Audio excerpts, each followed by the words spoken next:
That's Yana Ong, who's been very consistent, not just in terms of her attacks, pero pati rin sa service area. And Neng tapik akain, akala natin walang makakatulong ang ibang spikers nila, but ang puntos pa manggagaling sa middle blockers for Team Caloocan. For our match at hand, ito nga San Juan City kontra Caloocan, and earlier Binyan won against Quezon Tangerines in 5 thrilling sets. For our final matchup, the Marikina Lady Shoemasters will try to defend and get their first victory kontra Rizal. Good afternoon, ladies and gentlemen. We are still coming to you live dito sa Marikina Sports Center. I am Daphne Cristobal alongside Jong Panerio and Fiona Bacani on the sidelines. Jong, for this match, second round na. At alam naman natin kung ano yung magiging potential ng dalawang koponan na to. Exactly. That is why this could be a pivotal point of whoever wins this game. Of course, Daphne, for San Juan, they would like to tie things up with Caloocan. And for Caloocan, they would like to create a plan to exploit their strength and to counter the hope of San Juan. But first, let's take a look at what happened during the first round, noong kanilang first meetup. Ito ngang San Juan kontra Caloocan, wherein Caloocan was able to dominate that one in 4 sets. Exactly, and our score, Daphne, is really very close as well. 25 to 21, 20 to 25, 25 to 22, and 25 to 18. Kita natin, no? Ito nga, grabe yung pinakita dito ng malasakit Caloocan Air Force, kung saan yung effort nila as a team gumana dyan sa Bacoor City Strike Gymnasium. At in terms of attacks, lamang ng 11 dito ang Caloocan. And I think that is the most glaring factor on reason why Caloocan actually won that match against San Juan. That 58 attack over 49. As you can see, the opponent's error are really not that is quite really identical. But I think if they want to continue this winning streak against San Juan, they need to duplicate their power on their attacking. Pero kahit nagkulang itong San Juan, nakita natin kung paano maaasahan itong si Yana Ong. We do know how she's very formidable in terms of the NCAA. At alam naman natin na yung potential niya at yung pinapakita niya para sa kapanan niya, yun din yung nagbibigay ng buhay. Although San Juan still, in the groove, trying to get the rhythm here in the tournament. Exactly, Daphne. If you were to ask me if I have to name an MVP for our round 1, it must have been Aliana Ong. She's in the top 4 she's in the top actually in 4 departments. As you can see, top server for San Juan after first round, total of 15 aces. Top server for San Juan after first round as well, 22 kill blocks. I mean, top attacker, 2.75 kill blocks per set. That is something really big for someone whose position is a middle attacker. So what, aside from the scoring department for San Juan, but she had a total of 104 points during the first round. It goes to show that she can be, very reliable, not just in terms of attacking, but also in her defense at the net. Alam din naman natin, Jong, na grabe yun. Yung pinapakita niya in terms of her services at the service area. Meanwhile, Rhea Manalo also delivering a lot of hope and pride for Caloocan. And it is not every day that you as an outside hitter could actually get a very good set. At ito yung edge ni Rhea Manalo. She is one of the outside hitters that I've noticed here in the competition who could just easily adjust to whatever set na binibigay sa kanya ng setter niya. And that's the reason why Rhea Manalo, Daphne, scored 20 points during their last match kontra San Juan. Coming from 18 attacks with 2 aces. And we do know na hindi naman always reliable itong si Rhea Manalo because there's a lot of spikers on the side of Team Caloocan. But every time that, she will be entrusted by Coach Camille, nandun din naman yung kanyang buong tiwala at she's making a way na hindi matitake for granted yung trust na binibigay sa kanya. But course, for now, let's have a glimpse or examine our team standings as of the moment. Still on top itong Quezon Tangerines with 9 wins, but right now, they already had and suffered from their first loss kontra Binyan earlier in 5 heartbreaking sets. Bacoor in the second spot with 7 wins and 2 losses. Rizal with the same standing as Bacoor has, pero sila may 18 points.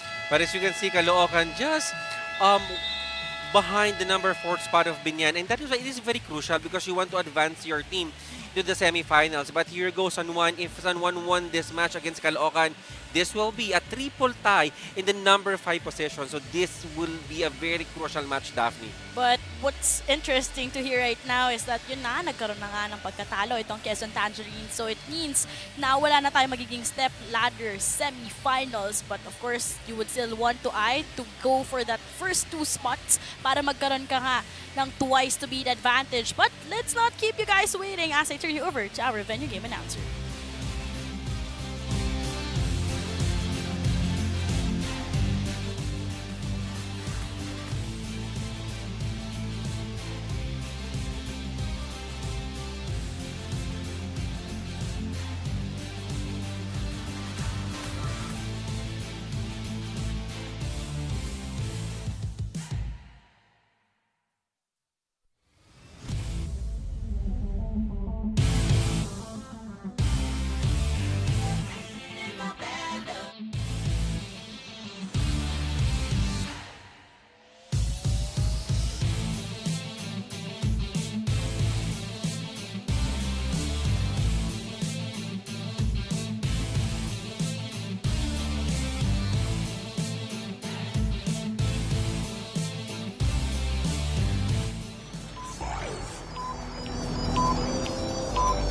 Once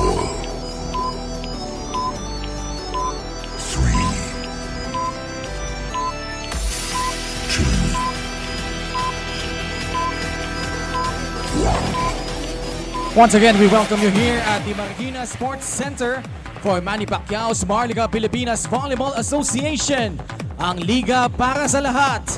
And now, let's meet our players first for the Aksyon at Malasakit Philippine Caloocan Air Force. Led by their team captain number 4, Iya Kimson.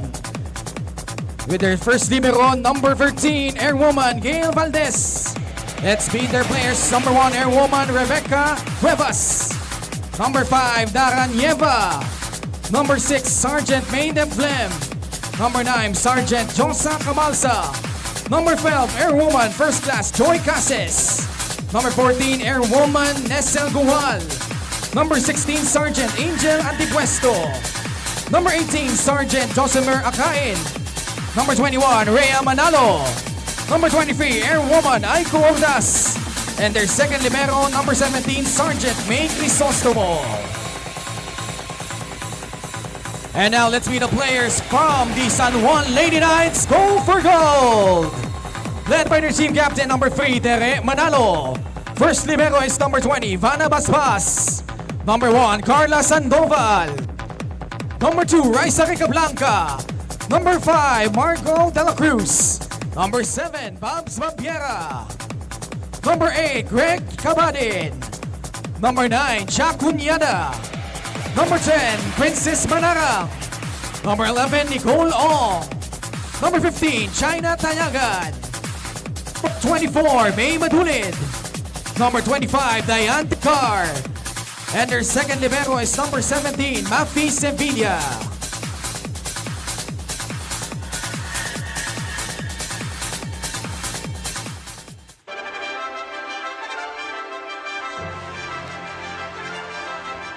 And now let's meet our game officials for this match. First referee, Erwin Lu Cordero. Second referee is Tyrone Ortega.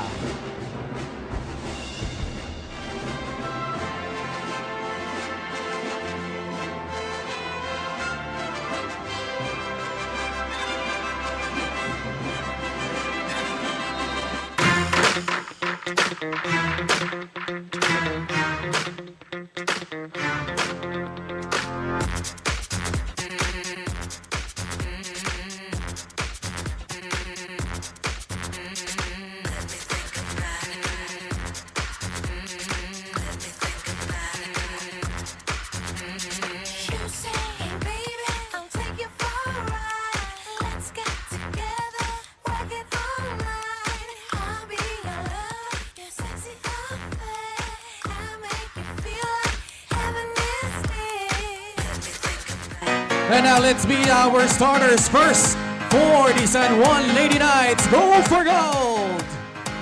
Led by their team captain, number 3, middle blocker, Tere Manalo. Outside hitter, number 1, Carla Sandoval. Opposite spiker, number 2, Raisa Ricablanca. Another outside hitter, number 9, Chuck Cunyada. Center, number 10, Princess Manarang. Middle blocker, number 11, Nicole Ong.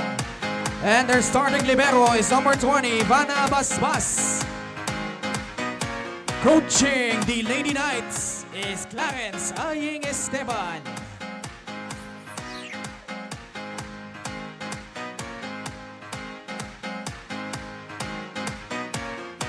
And now, let's meet the starters for the Aksyon at Malasakit Caloocan Philippine Air Force.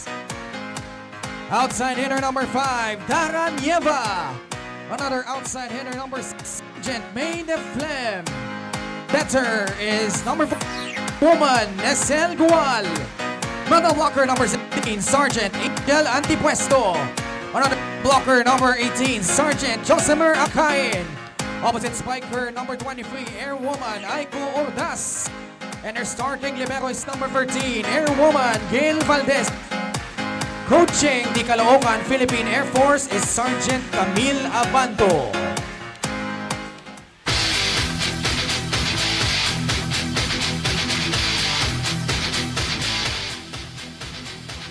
The starting lineup dito sa Team San Juan Lady Knights go for gold. The same picture that we've been seeing in the previous games. Same names, no changes on the side of Coach Aying. Siyempre, defender nila, that's gonna be Bas. Meanwhile, on the other side of the court naman, para dito sa Team Caloocan, Coach Camille will opted to choose itong si Chin Gual to initiate the playmaking style for Team Caloocan as they got that victory against San Juan in 4 sets during the first round. They would hope to write the same story or even improve that one and winning in 3 sets. Well, that is a very good topic, Daphne, to discuss. You know, for San Juan, this could be a revenge, but for Caloocan, they would want to rise up, especially on the standing. Especially they are just, you know, a point behind of our top 4 teams. On this game, it's Jean Gual will be the playmaker, pero alam naman natin for Coach Camille's squad, ang dami niyang setter para sa kapanan niya.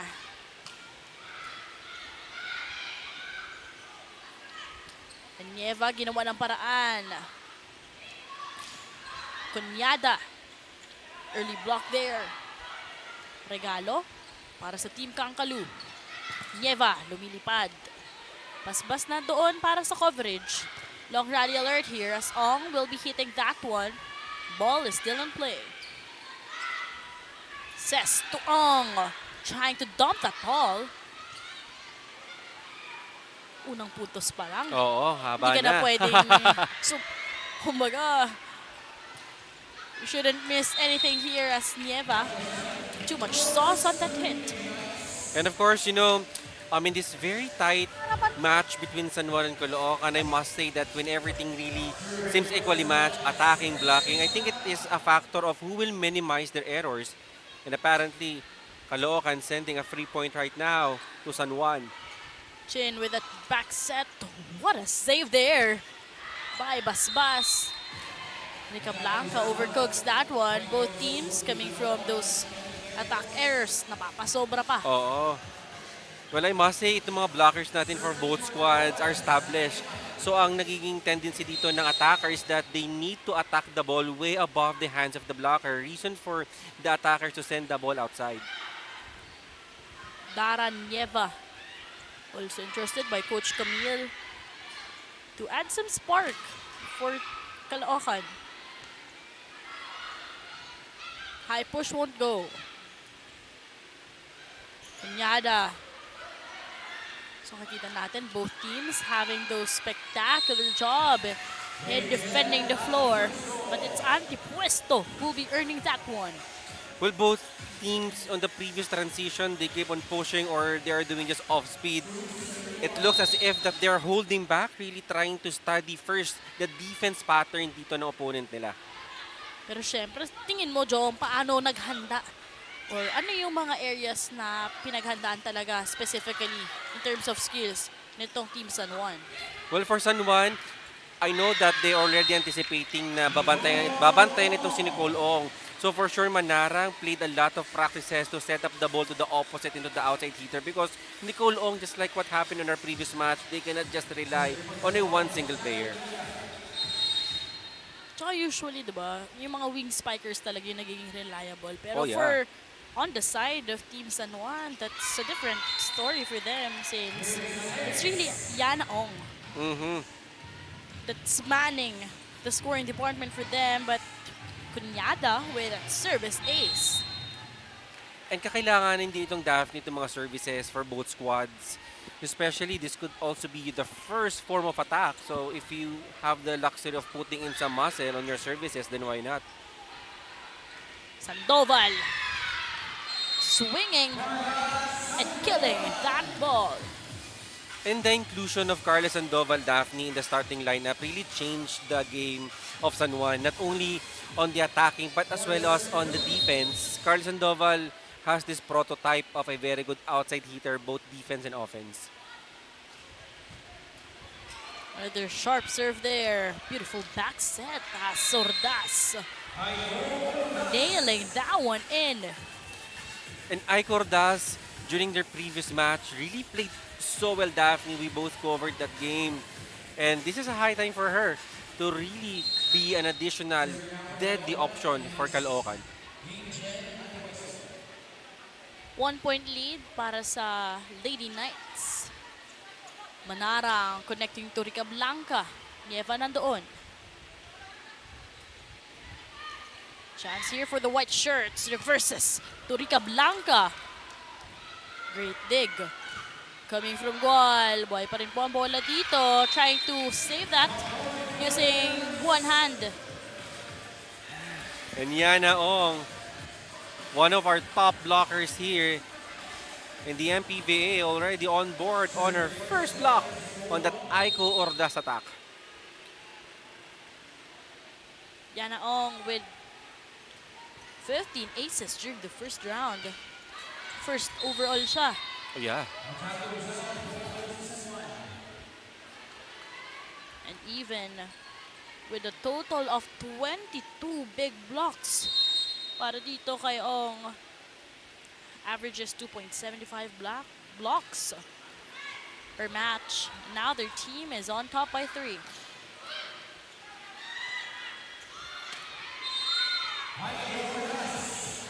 Ordas from the right pin will be earning that point.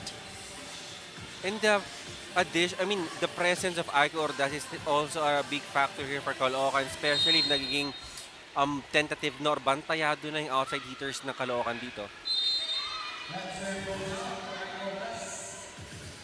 Meanwhile, after scoring a point from the right pin, napasobra ang kanyang service. Now it's Rica Blanca. You know, I'd say salitan din itong si Rica Blanca with Ong in terms of scoring para sa side ng San Juan. Sandoval hammering it through. Second point here in the first set. Kaya siya ang magdadala sa ating unang technical timeout. 8-4 as we see great intention there to hit the corner. 8-4 ating score.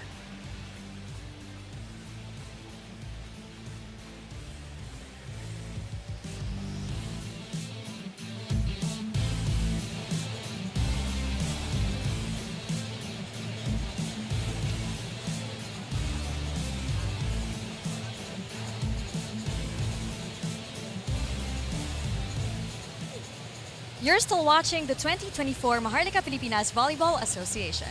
Now, following their 4-set loss against Caloocan in the first round, the San Juan Lady Knights are on the road to redemption. Kunento nila sa akin na nangihinayang sila dahil andun na sila sa peak pero kinakapos pa rin at hindi matapos at masarado ang mga games. But despite this, lagi sila pinaalalahanan ng coaches na hindi pa tapos ang laban. At ngayong second round na, ito na ang oras para bumawi. Dagdag pa ng coaches na kahit may pagkukulang, at least merong improvement sa bawat laban. Huwag lang magsawa sa gagawin at huwag magsawang mag-improve kasi makakamit din ang mga panalo pag mas pinagtrabahuan. Balik sa inyo, Jong and Daphne. Thank you so much, Fiona. Right now, San Juan on top by 4 and make that 5 as, you know, in terms of attacks, nakikita natin, nahihirapan itong Caloocan to convert a point. Exactly, in more than conversion, Daphne, medyo nahirapan din yung Caloocan when it comes to controlling their errors. 14 points for Rica Blanca in their previous matchup.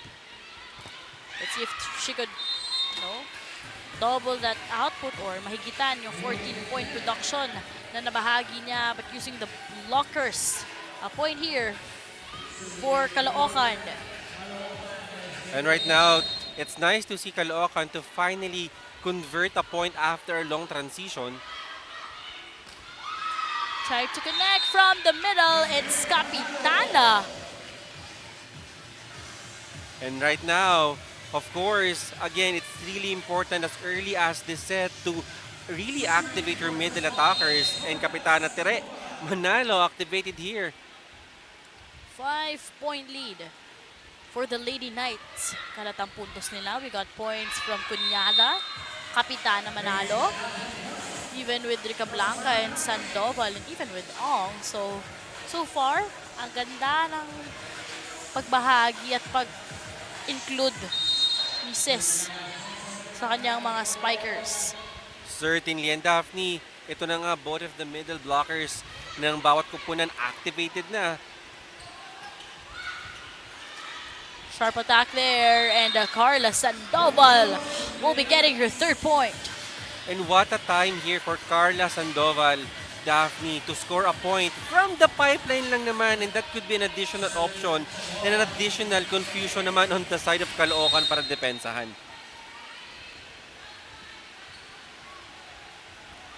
11-6 here in the first set. Goal. It's gonna be a high ball for Antipuesto. From the left pin and down the line hit. Well, both of the squads that we're seeing in action right now, Daphne, I mean, all of the players really can score a point. So paganda na lang talaga dito of who will convert more, who could actually create a more difficult attack and good set. Beautiful attack there coming from Chacunyada. Bit of slow-mo from that swing.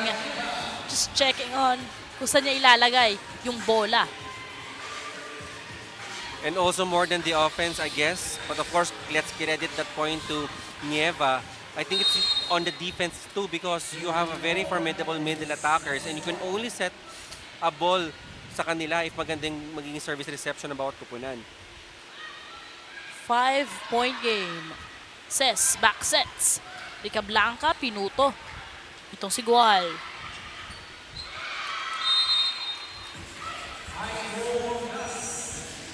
And Ike Ordas, Daphne, really attacking on a different kind of angle. And kita mo, hindi naka-press forward dito yung kamay ng mga blockers. Reason for that ball to just go easily penetrate the hand of the blockers. For Team Caloocan, aside from Ike Ordas, Jong, sino pa yung inaantay mo na kumbaga maging katulong nitong si Ordas? Well, I'm looking forward, of course, to Nieva, Daphne, because she's an outside hitter and most of the ball will actually go to her. So, I mean, she really needs to be extra crafty every time na sinasitan siya dito. Alam naman natin as well, Rhea Manalo already definitely. had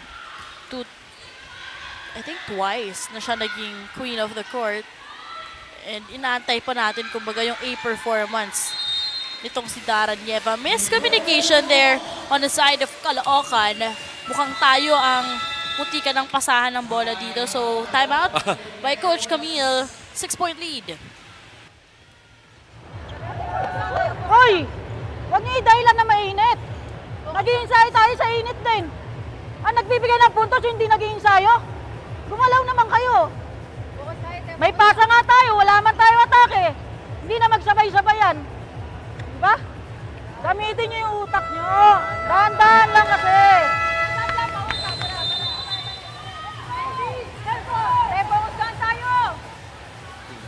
Very frustrated on that timeout. You really cannot deny the fact that, yeah, you're playing on a different court and you're not familiar on the venue. Well, that is not an excuse because most of the points dito, almost 4 points na yung nabigay na puntos dito ng Caloocan. And for sure, ito si Coach Camille, sinusubukan nilang gisingin yung kanyang definitely. team na syempre dapat wala kayong dahilan, no reasons for you.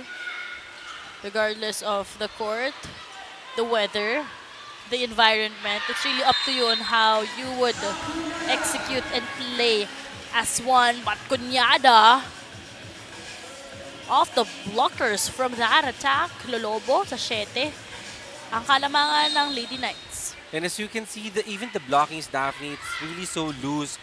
At pumapasok lang basta-basta yung mga soft touches dito ng San Juan. And Aiko Ordas just shows a lot of mastery and veteran moves.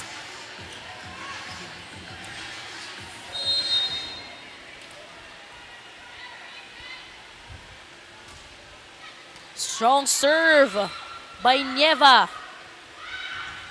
So that will be a chance for Team Kankalu. Chin. To Antipuesto. Rather. Well, that is a good attempt there coming from Pantino. As you can see, even though the blockers were there, Daphne was able to crack that block and score a point here for Caloocan.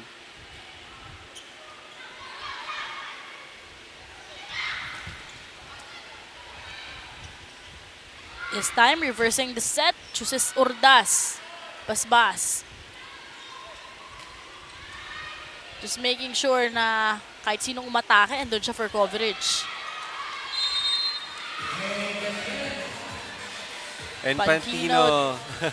And Daphne, usually Pantino is not cracking the starting 6 here for Caloocan, but right now, proving why she's there and starting here for Caloocan.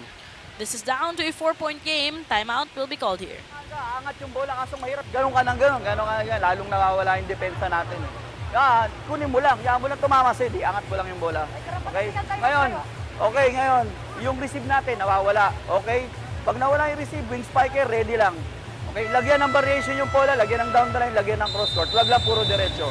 Pag maganda yung receive, pasok ng A-pass na maganda, atake tayo ng malakas. Okay? Tandaan lang. Mini Again, run here, yes. Jong, for Team Caloocan. But for Coach Aying, gusto niya agad, syempre, ma-stop yung momentum na meron itong Team Caloocan. Certainly, you really would like to stop here the run na ginagawa ng Caloocan. At ito nga, we have a very strong front line here for San Juan. But hindi na kinakailangan pala Daphne because Caloocan sending an error here.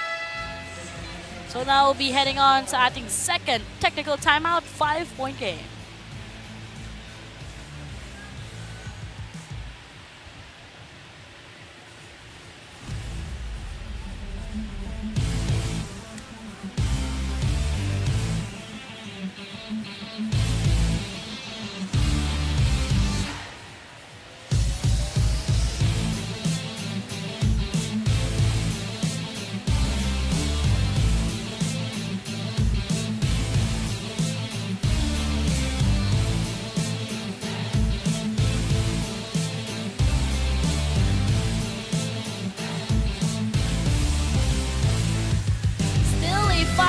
Deficit here in our first set. Team Caloocan going up against San Juan.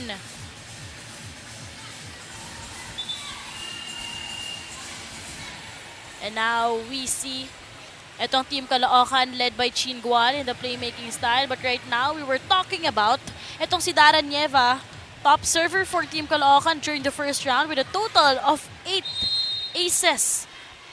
Unang round pa lang yon and 6th overall. And that will be a big help, Daphne, if you put some muscle sa mga services mo if you are Caloocan because you don't want to have San Juan a good first ball because for sure, i-set nila yan kay Yana Ong and you want to neutralize those attacks. And Pan de Flem, this 35-year-old seems to be still young enough na makipagsabayan dito sa batang lineup ng Team San Juan. I really like that, Daphne. I mean, yeah, the experience is really there here for De Flem. You know, for Pan de Flem, just a quick story to share with you, Jong. At the early age, at 16 years old, she worked in the cashier. Since she admitted na, syempre, hindi naman siya from the golden spoon. She really struggled. So she had to work as young as 16 years old in a cashier for a grocery store so that she could provide for her own needs in school. Well, what a story. And I think because of that, hard work is never an issue dito para kay May because she really learned the value of hard work at a very young age. Alam mo yun? Sabi niya nga sa akin, naging rason daw talaga yung volleyball kung bakit, alam mo yun, kahit papano, mas nakaluwag-luwag siya ngayon. Oh, yes. At yun talaga, yung naging avenue para kahit papano, hindi niya lang basta-basta makuha yung mga pangangailangan, pero pati yung gusto niya at ngayon, ginugusto niyang mag-step up para sa koponan niya.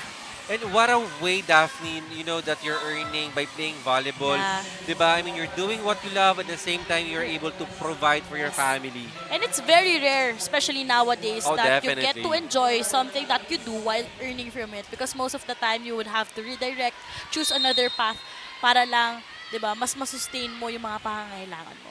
Exactly, Daphne. And also, just like what we do, Daphne, we enjoy what we do because we're able to witness great players here at the same time. Speaking of great players, ang ganda ng bunot dito. That's Cuevas. Delivering an early service ace here. 2-point lead. Another massive serve there. Over-received by Cunyada. So tumambay na dito si Cuevas. And just like that, Daphne, lamang na, almost magkatay na tayo dito on our scoring. And that's, the power of having the momentum. And obviously, momentum have shifted here on the side of Caloocan. And Team Caloocan trying to appeal on that one na hindi na go over. Chance here. Force on one. Over-receiving that one and taking advantage of Pandeflem once again. Expect the unexpected for Coach Camille's squad as this set is tied at 17. Handa lang, hirap na hirap yung setter. Backline yung setter, di naman frontline yung setter eh. Ba't pinipilit yung i-over ng i-over doon? Asa yung strategy na? Umahabol sila, natataranta tayo. Anong meron? Kaya wala naman eh. Ilalaro lang naman natin na parang nagtitraining lang eh. Bas-bas, huwag kayong manigas sa depensa. Kailangan po yan dahan-dahan kasi set lang naman.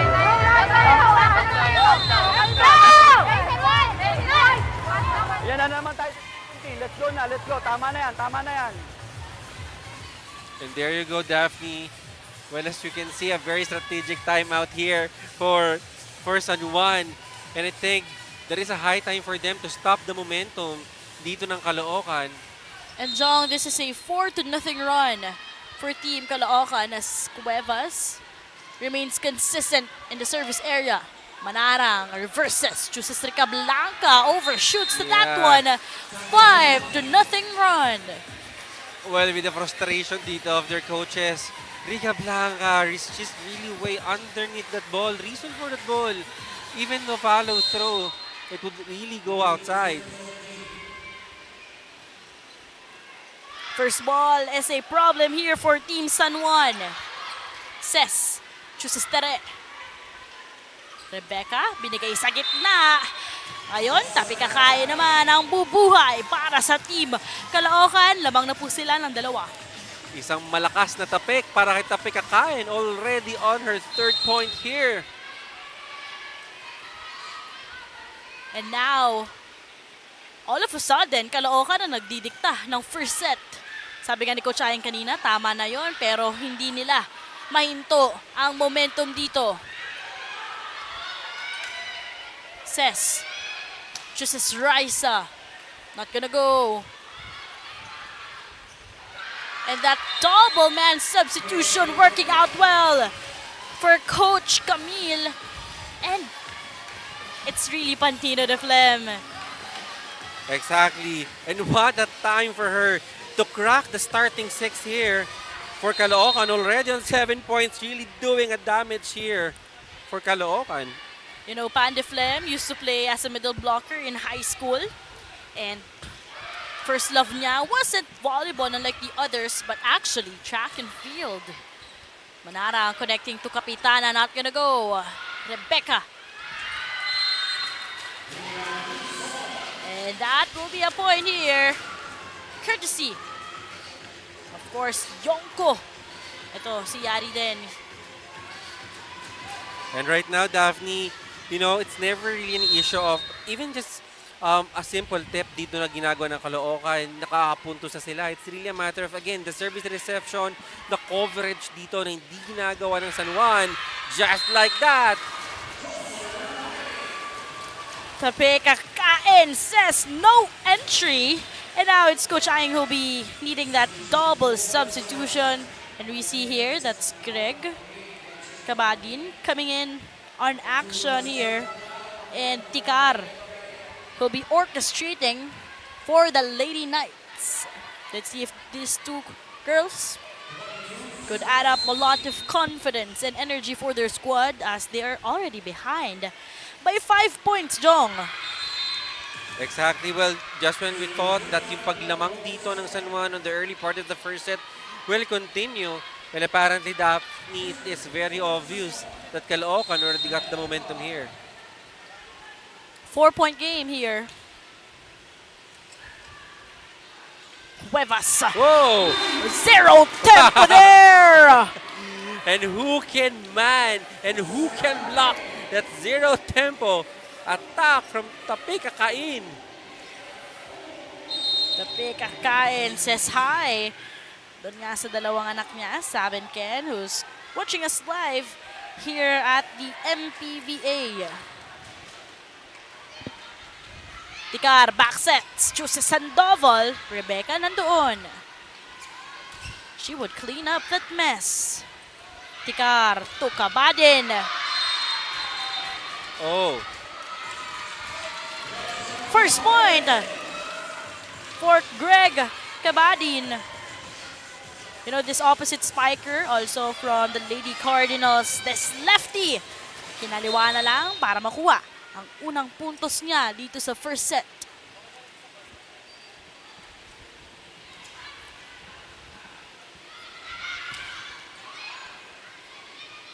Tikar chooses Cunyada with that cross court, not gonna go. Cuevas, beautiful setup there. Kahit malayo na, ginagawa ng paraan. Kabadin with that off speed once again. Ang hirap bantayan kapag kaliwete. Manalo. Chooses Cunyada with that hammer kill. And Shobe was unable to secure that ball. and nobody's home for Caloocan. Kakunyada, kita mo, really seeing that narrow gap sa depensa dito ng Caloocan. 3-point game here in our first set. As Carlos Sandoval with that massive service. Underhand set and a kneeling one. That won't go.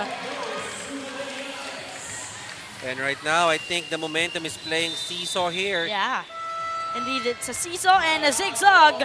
2-point lead para sa team Caloocan.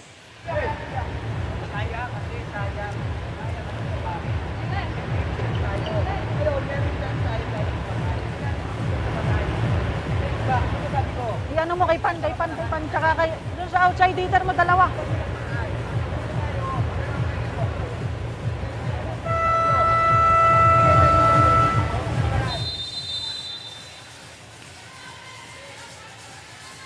And there you have it, Daphne. Blocking, pinapais dito sa kanilang coach.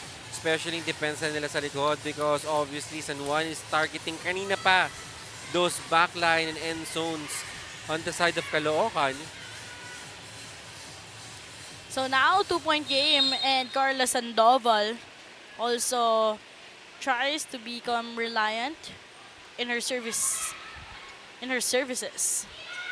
Jump set from the opposite, that won't go. Tikar chooses Kabadin once again. Doon ang coverage. Kailangan nila gawa ng paraan ang kanilang mga atake dito. Tikar chooses Cunyada. Sharp kill! And Cunyada here, now successful, even though Sandoval is on deck to serve.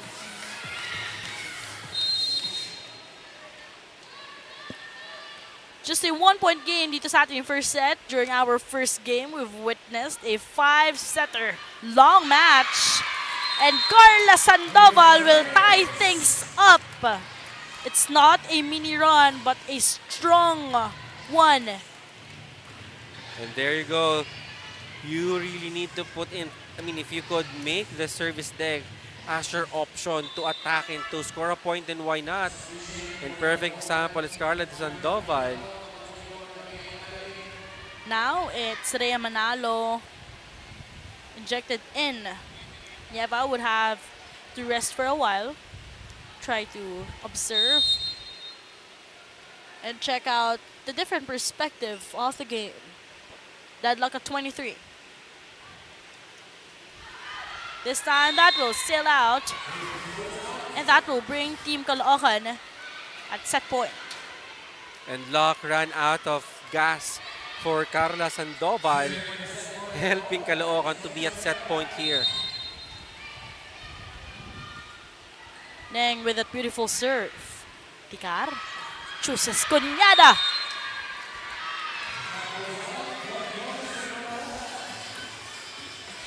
Overcooking that one and delivered by Team Caloocan. Coming from behind but unbothered, remains just patient and snatching the first set.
25-23 was our set number 1 score.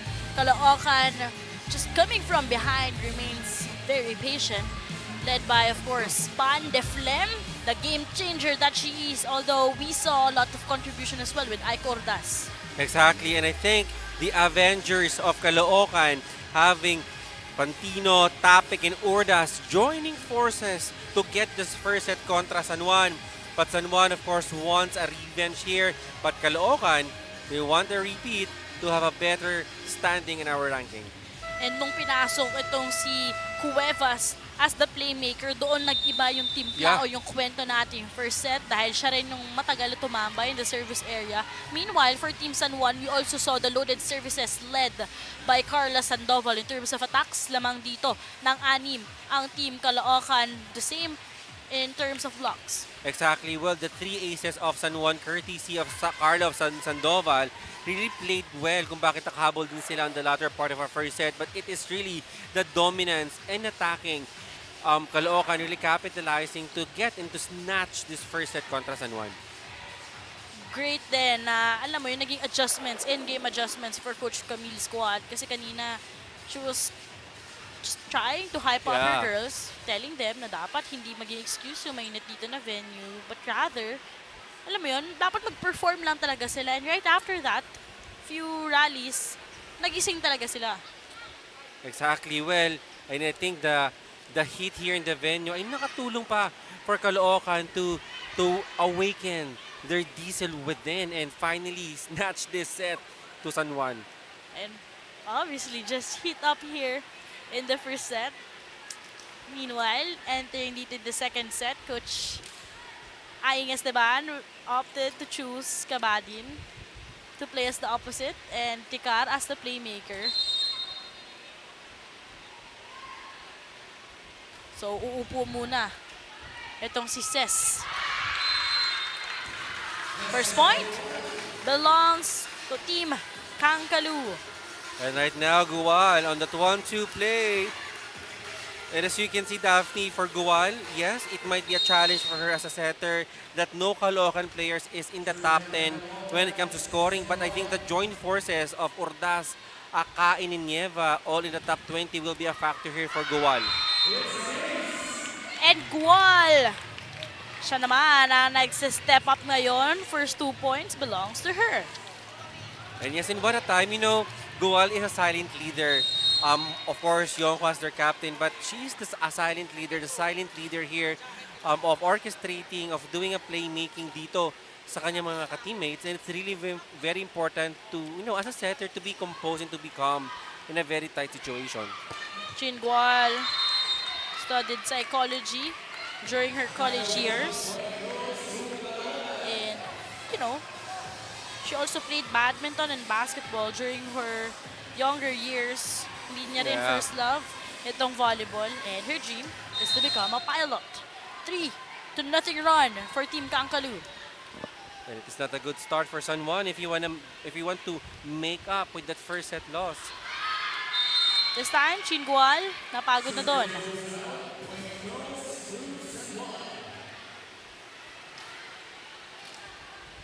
And now, 2 points ang kailangan habulin ng Team San Juan Lady Knights. Jong, where do you see itong Team San Juan as we start itong ating second set? Well, obviously, I must say the cornerstone of San Juan is obviously Aliana Ong, but she cannot do it all alone. And that is why I think the insertion of Sandoval and Cunyada in the starting 6, Daphne, would obviously aim to help Aliana Ong in scoring. But what can you say about Coach Aing's strategy to choose Greg Kabadin as well as itong si Tikar?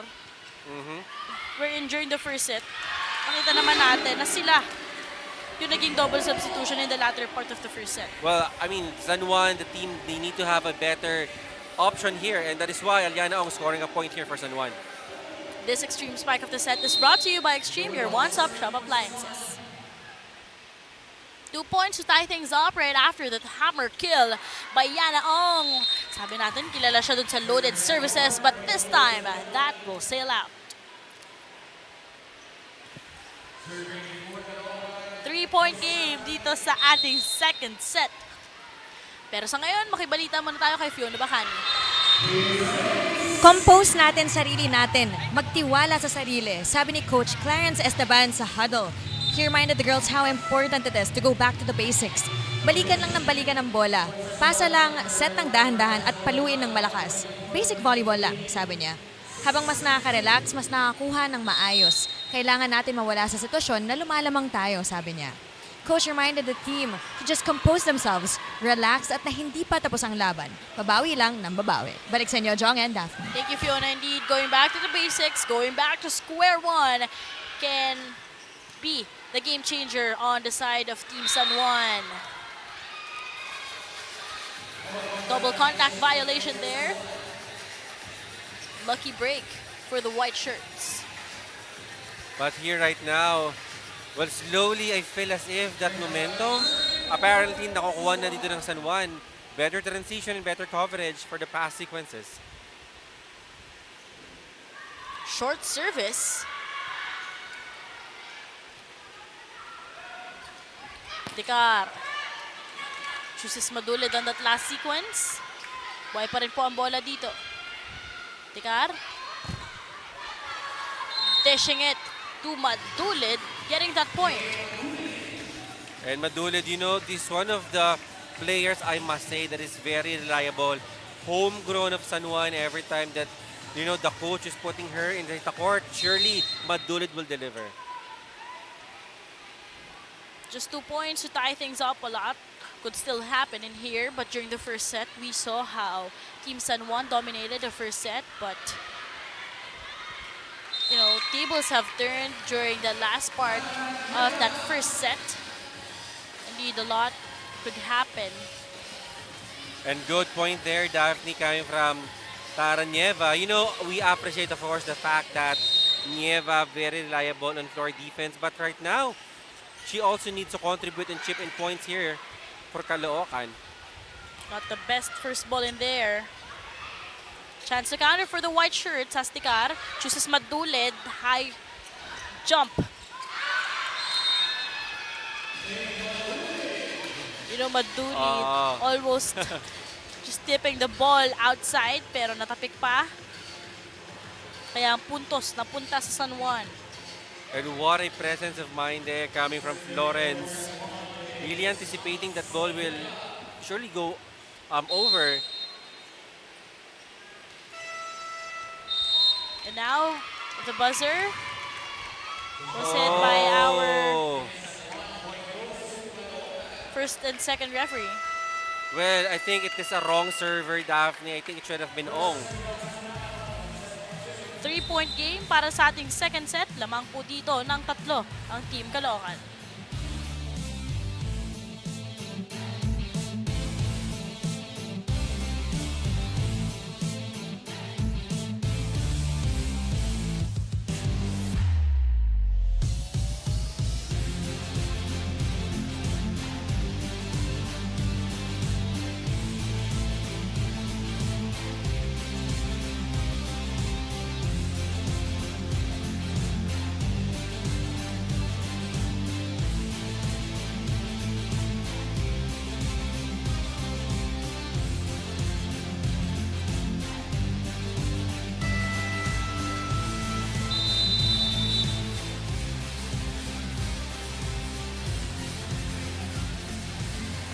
You can watch us anytime and anywhere on the MPVA social media pages on Facebook and on YouTube. And for those who are on cable TV, you can also watch the games on MPTV on Signal Channel 98. Second set and 3-point lead for Team Caloocan as Dara Nieva already back here inside. So Nieva, we also have here itong si Rhea Manalo. And for the opposite, still, Aiko Ordaz. Underhand set. Cunyada from the left pin. And tsaka Cunyada, Daphne, you know, since last year I've been, even though Cunyada is playing for a different team, she's one of the players that I know, not the tallest of an outside hitter, but really unbothered, even though there is really a tall blockers in front of her. Yung iba talagang magtitip or will go over the hands of the blocker. Chacunyada will make sure that her ball will go over and score a point for her team. And Rhea, too much sauce on that spike. And right now, the lead will be trimmed down to 1 point. And again, momentum Daphne really playing seesaw here between Caloocan and San Juan. Babs Babiera also inside here for the white shirts. Chin.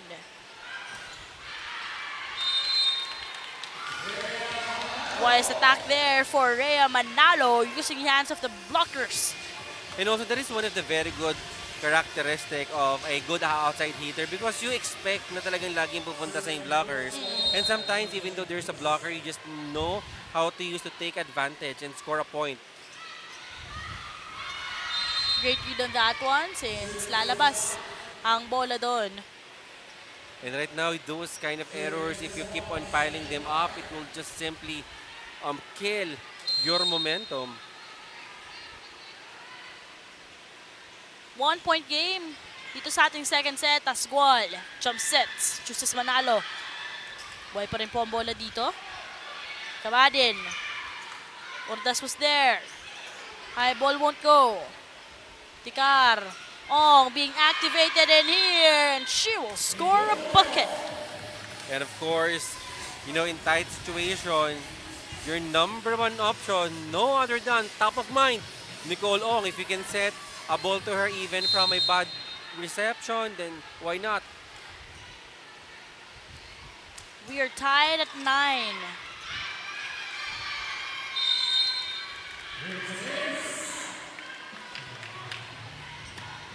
So service ace ang naging regalo dito ni Tikar. And that just really shows kung bakit Coach Haing really invested and trusted itong si Tikar. Gual. Access denied by Yana Ong.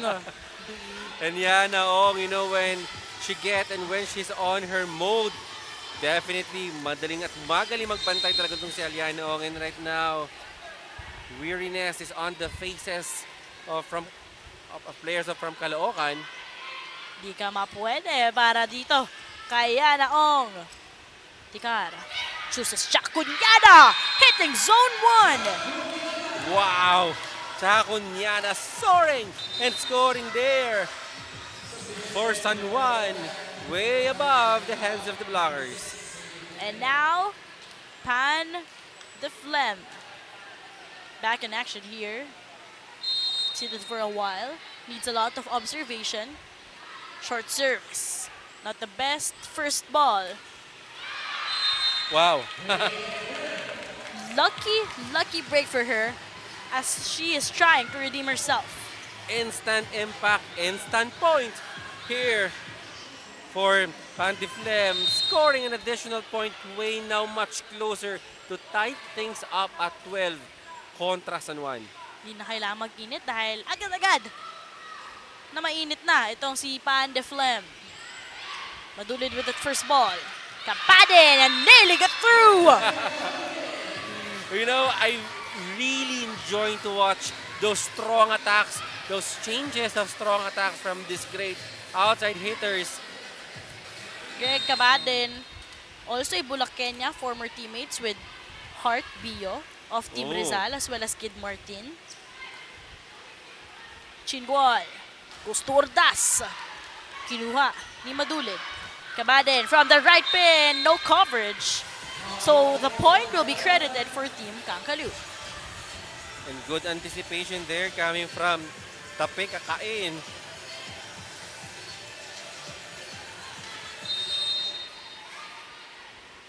Two-point game in here. Perfect first ball. Tikar dato sa high ball for Yana Ong. Ordas from the right pin. Dug up. Ball is still in play. Gual chooses Kain. That won't go. Ong will be setting it up. Chooses Kabadin. That lefty. And right now, that attack from Kabadin is a thorn here sa depensa ng Caloocan.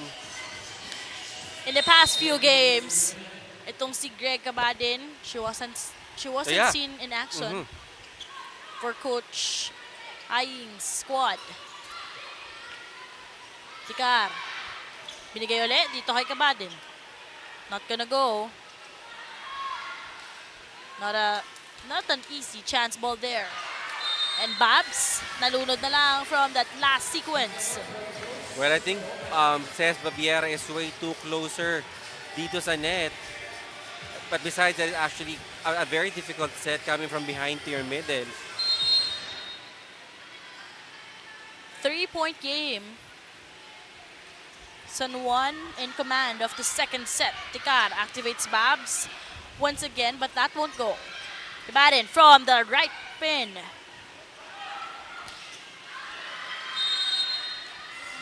From the opposite side, that will sail out. Really lack of follow through on that opposite attack of Ike Ordaz. And that double substitution was a quality one, but Coach Clarence would choose Cesc. And Raisa once again to come back in and just take care of the 3-point lead that they have right now. From the opposite side, that won't go. Cesc, chooses Madulid. Buhay pa rin po ang bola dito. Manarang, back sets. Binigay naman dito. Erika Blanca, di pa rin yan gagana. Nieva. Left pin won't go. One man blocker. That will pave the way para dito kay Raisa Erika Blanca, who'll be bringing us to our second technical timeout, 4-point game.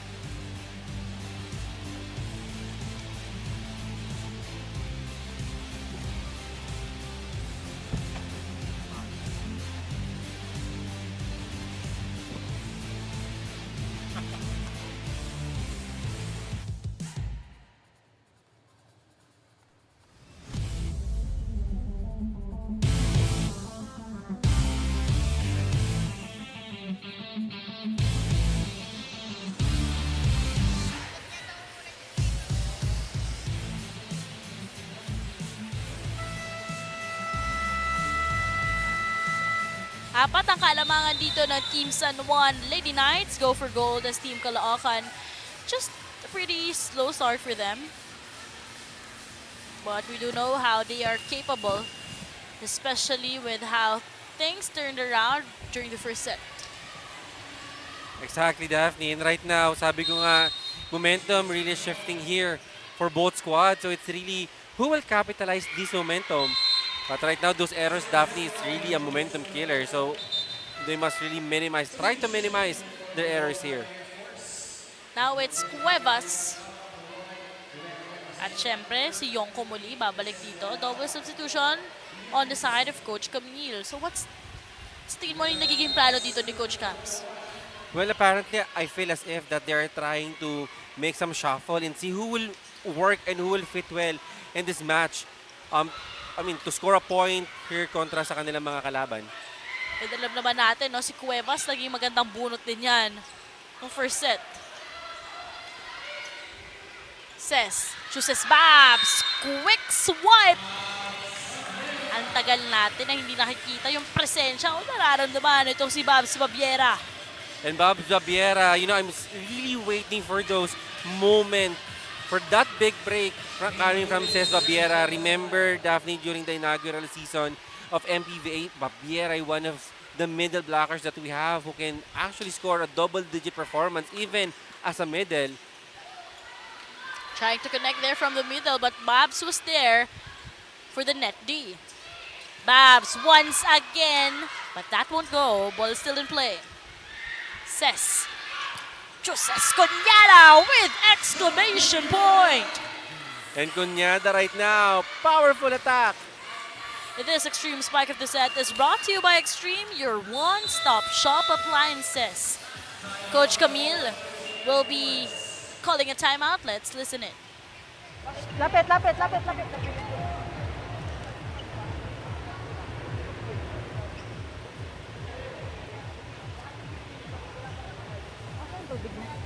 po. Tubig mga ata.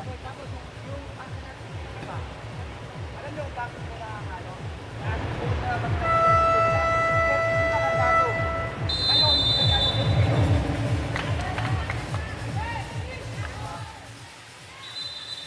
And Coach Camille really trying just to break the momentum and waking up these girls because this is not the Caloocan that we know who can actually chip in points play by after play, and right now it feels as if that transition basta pagkabigay sa kanila ng San Juan could easily instant a point, so they really also need to work on their floor defense. 5-point game here in the second set as Cuevas reverses. Chooses Yonko, but that wouldn't go. That will be an error there. Siya mismo nabigla. Medyo mababa yung contact ng bola. Medyo malayo yung set sa net, so you can really afford to hit that ball really very sharp because really high possible na hindi magkukross yung bola. 4-point game to tie things up. But overcooked, back to a 5-point deficit. What has been hurting here for Team Caloocan, Joe? Well, definitely there are two things that I've noticed. First is the unforced errors. Second is the floor defense. Even just yung mga simple tip na binibigay dito ng San Juan, they fail to recognize where to actually man those balls na binibigay dito ng Caloocan. I mean, ng San Juan rather. Lack of connection there by that setup. And miscommunication, meanwhile, for Team San Juan. And right now, well, I understand that you really wanted to get that ball, but you should have at least let the libero sana, you know, to give that ball over the opponent.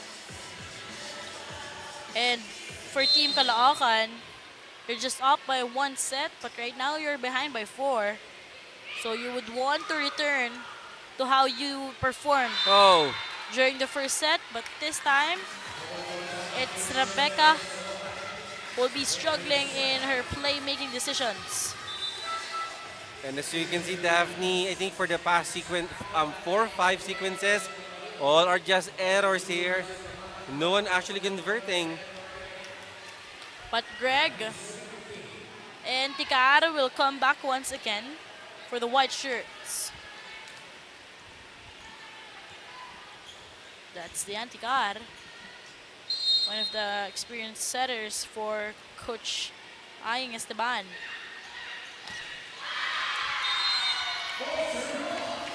Monster block there by the monster, Yana Ong.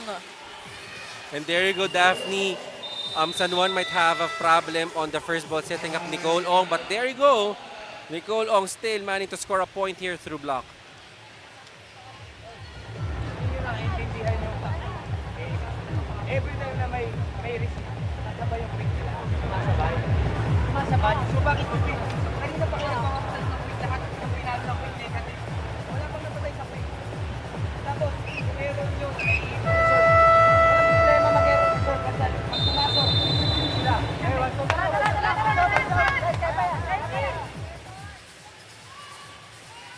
And there you go, Daphne. Ang lamang ng Caloocan dito, lumalaki na. And as the team who won the first set, they should actually have the momentum. But it shows here that perhaps, I think it's the other way around because on one, everything that they're doing, it really works so fine with them. 6-point lead for Team San Juan. Lady Knights go for gold. And they're behind by 1 set. Dayan chooses Cha from the left pin. Andun sa likod itong si Nieva. And from the back row was Madulid. Cuevas, that off speed. Great reflexes for both squads. Chance to counter for Team Kangkalu. Miscoordination on there. Oh! And miscommunication for Team San Juan. Bonus point for Team Caloocan. Indeed, you know, those unforced errors really hurting not only San Juan but for both squads. And I think the team who will manage to control the errors really have a high chance of certainly getting the set. 5 points to tie things up. That's Yan Yan and Cha. One of the, bagay yung mga medyo mas nakakatanda na players for Coach Clarence Esteban. Yan Yan will be giving it here to Greg. Valdez, she was there. Tikar chooses Cunyada. That will sail out. And good call coming from Neva. Tinignan muna si Coach doon kung inbound outside. And good call for her not to chase that ball. 4-point game and a timeout will be called here. Let's listen in. Pag tayo, pwede tayo yan. Mapipresyon na naman sila. Wala magsisemi-zero, ha? Okay. Adjust. Ang spiker nila na isang kaluwete. Delay kumalo. Yung open spiker, delay kumalo. Nauna kayo. Ngayon, pag pumasok sa service,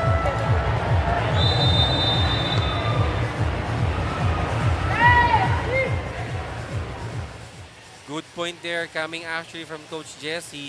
Ngayon nga, huwag mag-service error and try to get as many points as you can because volleyball is a mental game, Daphne, and they want to put pressure on with San Juan knowing na the winner of the first set at lumahabol na sa kanila. And let's see if that's instruction during the timeout if they can translate that here.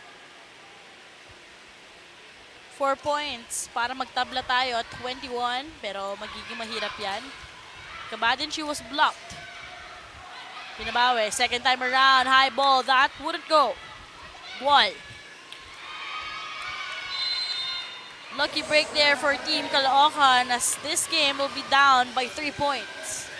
And again, I think the goal here of Caloocan to intimidate the young squad of San Juan is now becoming successful. And now it's Chin Gual who got the first 2 points here in the second set for Team Caloocan. Another massive serve. Tikar activates Ong. Naging maganda pa yung tulong ng net dito. Pero itong si Aliana appears to be an instant scoring machine every time that San Juan needed someone to step up and chip in points for them. If you need a point, just dial 11. Of course, if you need a point, dial number 11 and Nicole Ong will certainly answer that call. Massive service. And Team San Juan on a roll here. And right now, momentum shifted again back here to San Juan. Let's see if they now can put some finishing touches here.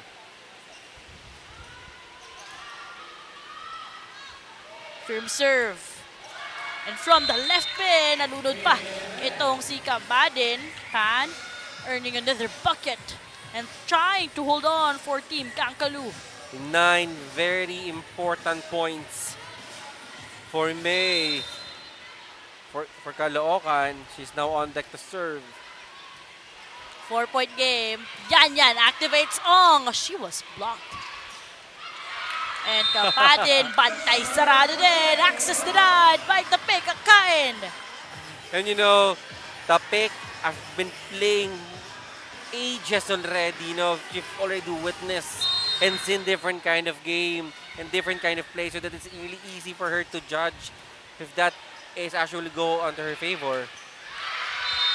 And Kapadin, that is redemption for this lefty.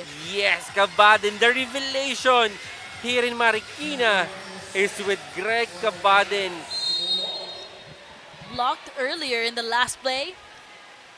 And ang ganda ng palo niya second time around. San Juan already at set point.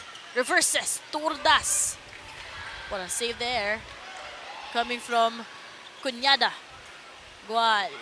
Binigay kay Nieva. That will be a block point courtesy of Babiera. And slowly also making her presence felt here in the second set. Bantay sarado. Si Nieva doon now will be heading on sa ating third set. And we are tied with 1 set apiece.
Set number 2, 25-20.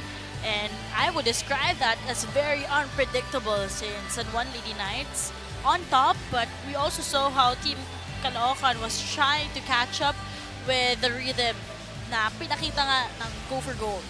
Exactly, Daphne. And compared to set 1, from having a sole superstar, ito may Avengers na itong San Juan. And the big revelation is Greg Cabadin, partner of course, of high percentage and formidable blocks ni Aliana Ong.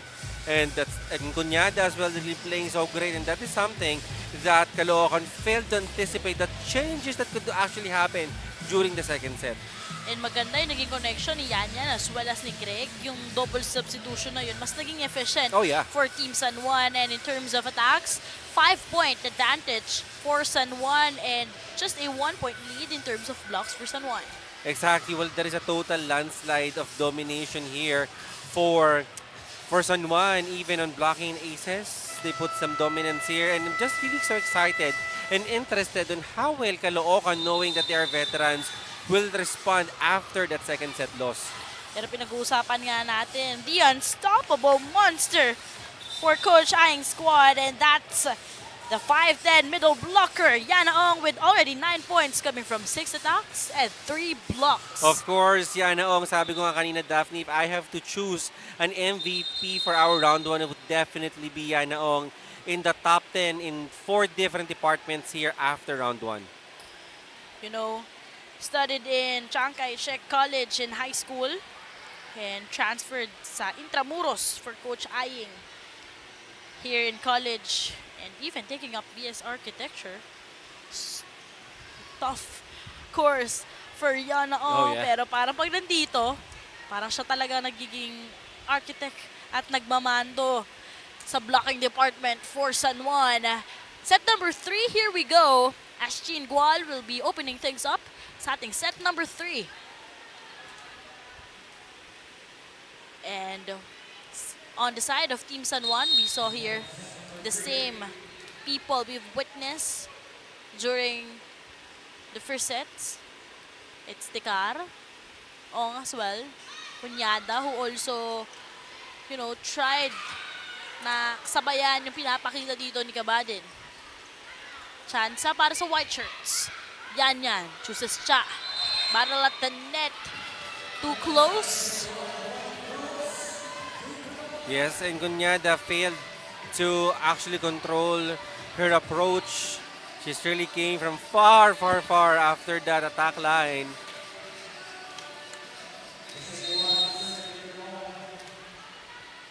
One-point game in here.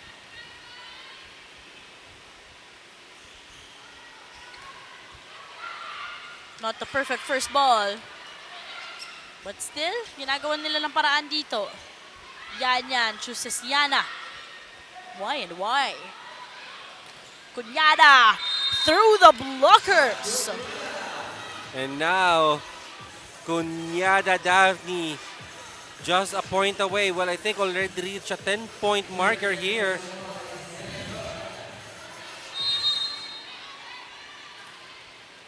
Deadlock at 1. At tig-isang set na rin ang meron tayo. Pero paano ba mag-iiba ang timpla ng kwento dito, Jong? Well, definitely both teams already have their own set. So, and I think they've already studied yung mga playmaking ng bawat isa. So, paganda ng depensa dito, Daphne.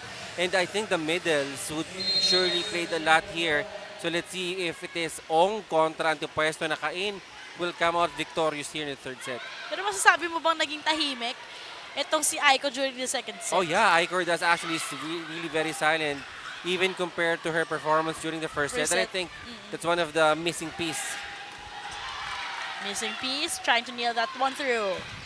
Kunyada, that will not go over. Puntos para sa Caloocan. Kunyada trying to go extra deep, but apparently that ball will not go over.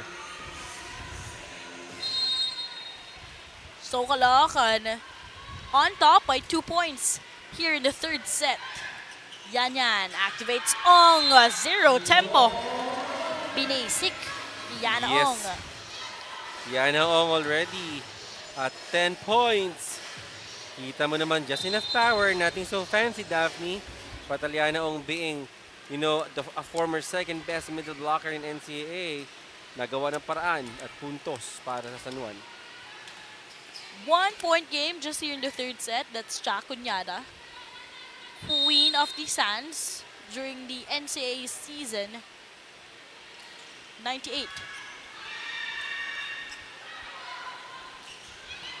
That was a sharp attack. Kabadin from the right pin and high ball. Gandang bunot dito. Oo. Ikita mo dun, Daphne, yung approach ng Kabadin looks like that she'll gonna hit that ball long. But on her way down, one of the blockers dun niya na siya nag-decide na I'll just gonna tip this ball over. Just an inspiring story as well for Greg Kabadin since she's a Bulaqueña. A lot of rejections before she was able to be a Lady Cardinals. Kung dati, may mga rejections pa siya na, alam mo yon, almost ending her career early in high school. Since yung eskwelahan, hindi na siya i-utilize. But one school, First City Provincial College, witnessed na sayang yung talento at syempre Kaliwete, malaking advantage yun as an opposite spiker. So, she was welcomed home. And right on that one, marami na siya nakuhang awards at natulungan niya yung school na yon para makakuha sila ng maraming gold medals. She was also teammates with Juris Lapor and Tapia of the UST Golden Tigresses. Meanwhile, a run we are seeing here for the Lady Knights. Well, going back, Daphne, to that story of Kabadin, and sometimes when you feel as if that no one is trusting you, that is the best time for you to just actually keep going. Yeah. Because you don't know when the breakthrough will come out. And good for Kabadin that right now we're seeing her playing. Commentator James, I'd Exactly. say, at napasobra ang palo doon ni Kabadin. Pero sabi nga natin na sometimes when a door closes, another one opens. So you just really have to keep going. Exactly, and just like Daphne, when a ball go outside, who knows, the next ball will be inside. Kaya try lang ng try. Lucky save there. This time, Madulid from the left pin. That will sail out. And right now, I must say, the killer instinct, I mean, not on a particular player, but the killer instinct, yun, yung nawala dito sa Caloocan. They're hitting, just for the sake of just hitting. And now, it's Yana Ong. Isa nga sabi nga natin, top scorer for Team San Juan during the first round. Known for her loaded services and her blocking skills. Whoa! Matulid nailing that one through, super close. Everyone. Just trying to be with Madulid. I hope, let's see on the replay. Of course, we don't want something bad to happen.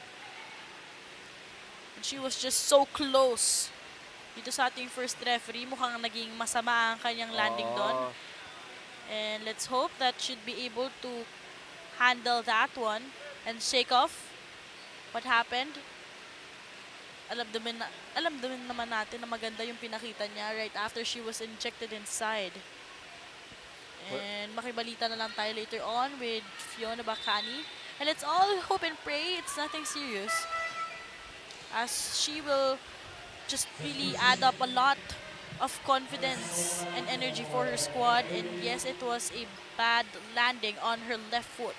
But of course, here MPVA, one of our top priorities here, Daphne, is the health of our players, and we hope that nothing's really too serious there for Florence Madulid.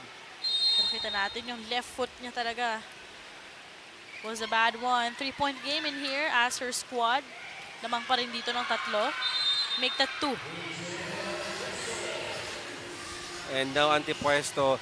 And as a team for San Juan, it's really hard to be on court thinking that one of your teammates is suffering through an injury. We hope that it's not an injury, but yung mind mo, it's really hard to focus.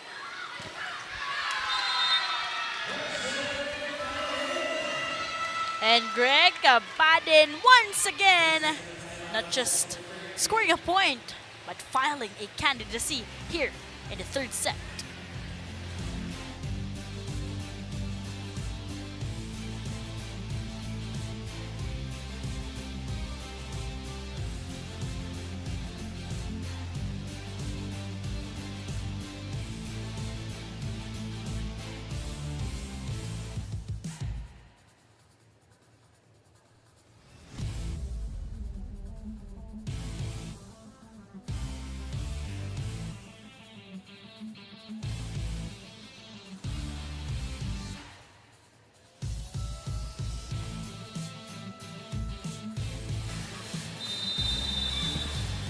And for our matches on Tuesday, magkita-kita po tayo sa Inares Sports Arena in Pasig. Marikina Lady Shoe Masters will go up against San Juan Lady Knights. Triple header Tuesday po yan. Valenzuela naman kontra Quezon. Final game, Rizal versus Binyan. So, great way to open things up for our October 1st. Volleyball agad ang hatid sa atin. Pero ngayon, 3 puntos ang kalamangan dito sa ating third set. San Juan in command of the third set. Gual. Yonko. Just a perfect hand on that last play. And finally, a different hero here. But I must say also is a must here for Caloocan arises, and that is with Cabalsa scoring her first point.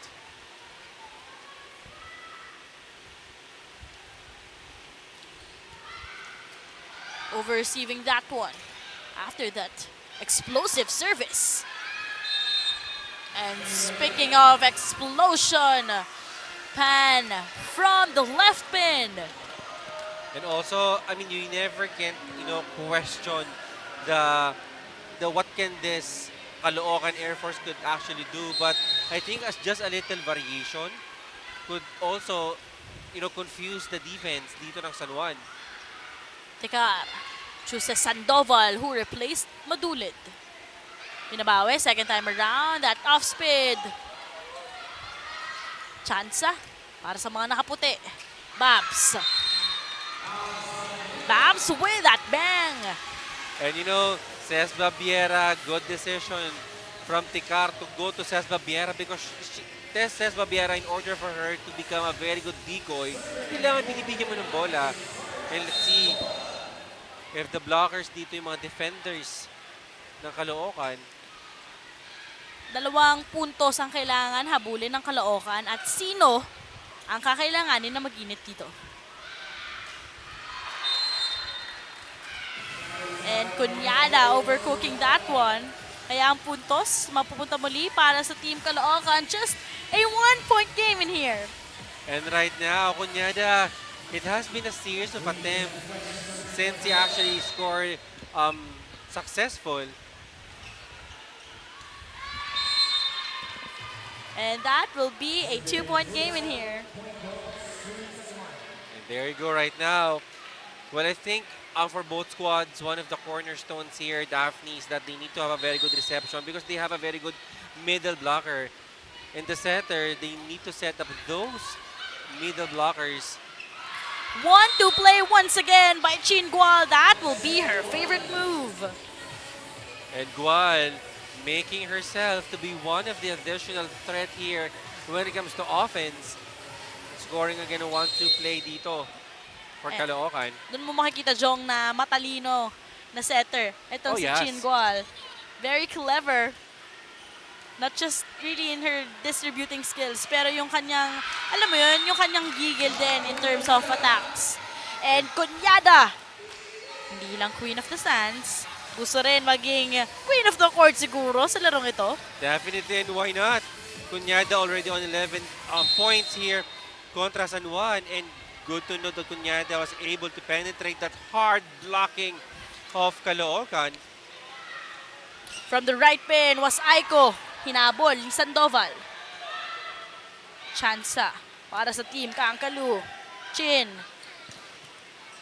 Pan. Sinubukang patayin pero buhay pa rin po ang bola dito. Chance here to counter for Caloocan. And from the left pin, that won't go. Unwanted set, so another chance here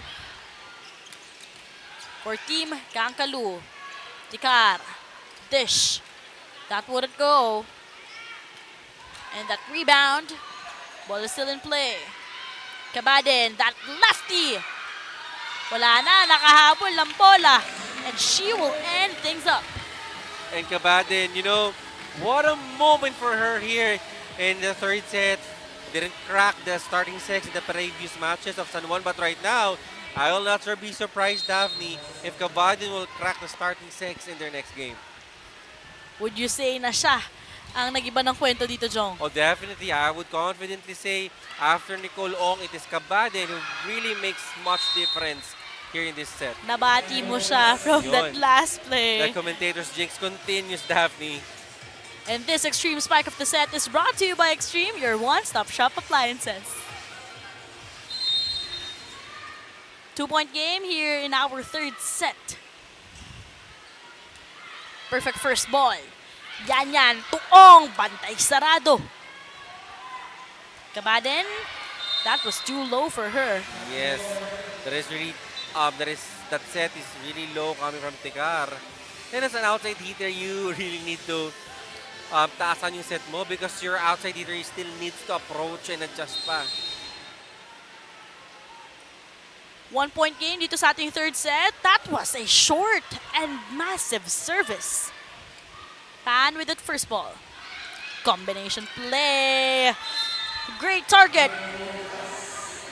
Igor does just enough power but really intelligent on that attack. As you can see, kababalik pa lang ng libero ng defender ng San Juan sa kabilang zone and she's not yet ready and Igor does deciding to go for that power tip.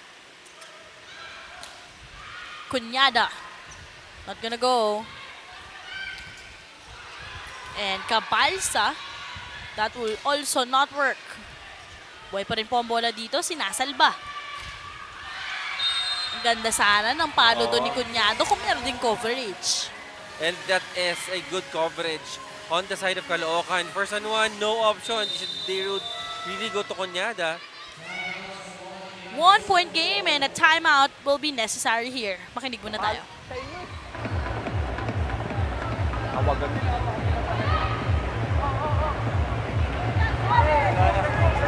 Wala na mga tama.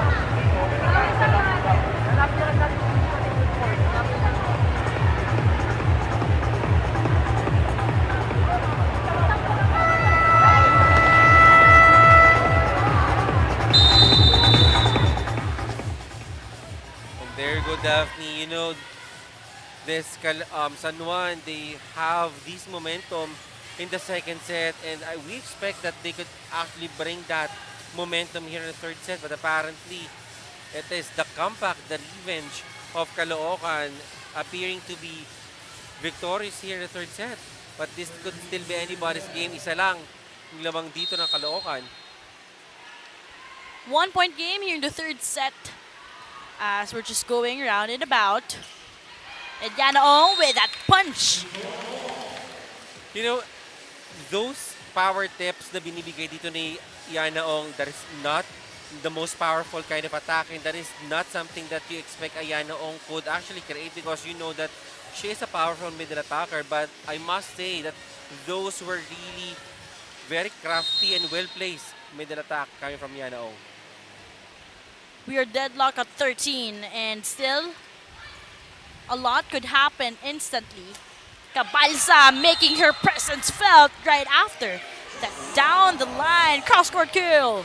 Well, what a beautiful hot shot there coming from Kabalsa.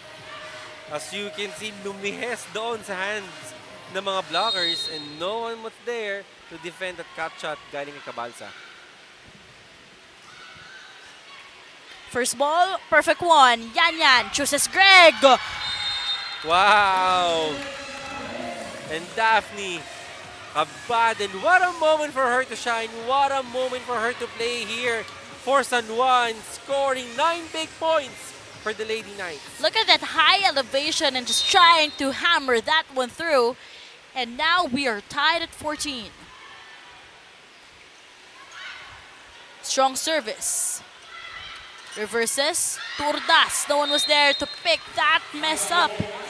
Puntos para sa Caloocan. Ordas, very silent during the second set.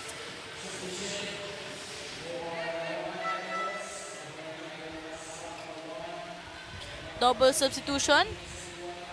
As Cuevas as well as Yonko will be coming back in. Yun na yung nagiging tactics ito ni Coach Oo. Camille every time na mag-go tayo 15 and beyond. Papasok na yung dalawa na yun. Tikar activating Babs. No one anticipated that one as they were all trying to save that ball. Pero medyo mabagal yun. Kaya ang puntos mapupunta para sa San Juan. And this extreme spike of the set, hatid sa inyo na Extreme, your one-stop shop appliances. And what a happy moment, to see Tikar and Babiera building connection together in the first few games dito ng San Juan. We failed to see that. But right now, they're really playing so smooth. And I like to see how Tikar making Babiera look so fine on her middle attacks. And it's not just Span and Aiko, but we also have here Zaza na nagpaparamdam for Team Caloocan. Second technical timeout. We'll be right back.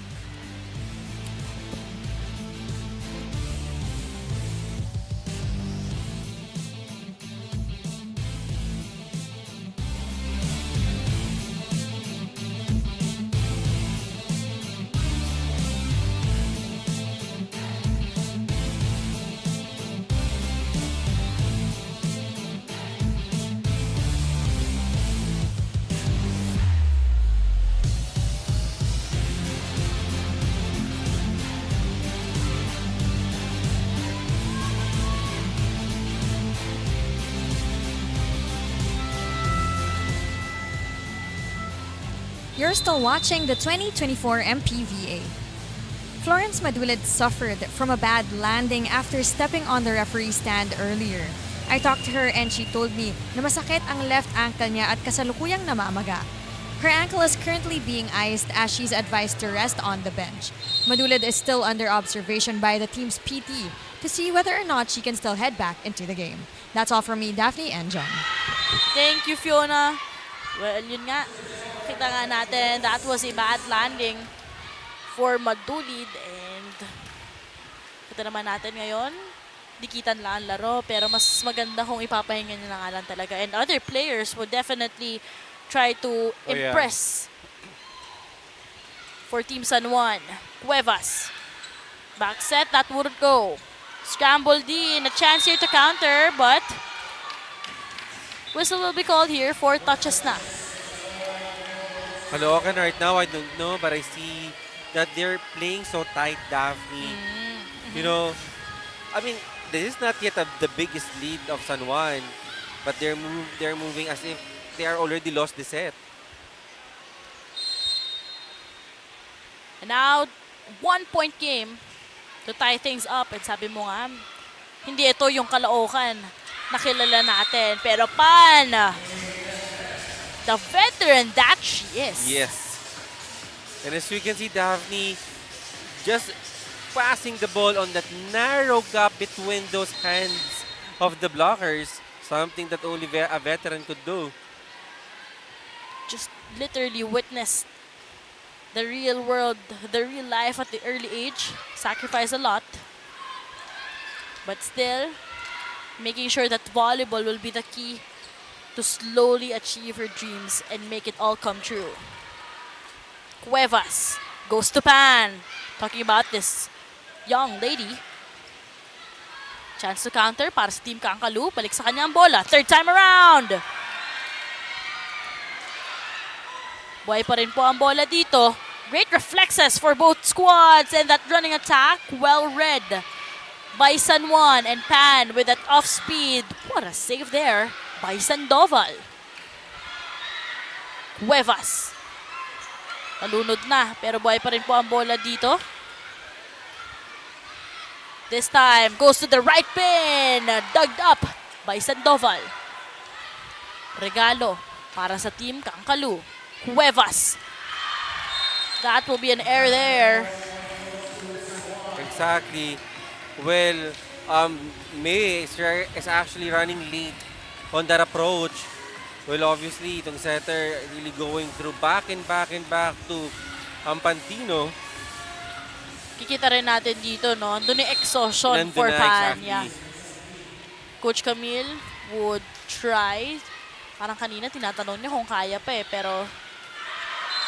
And that is the perfect setup that we have been waiting for. Kanina pa binibigyan from the right pin and from that running attack, and this time, that will succeed.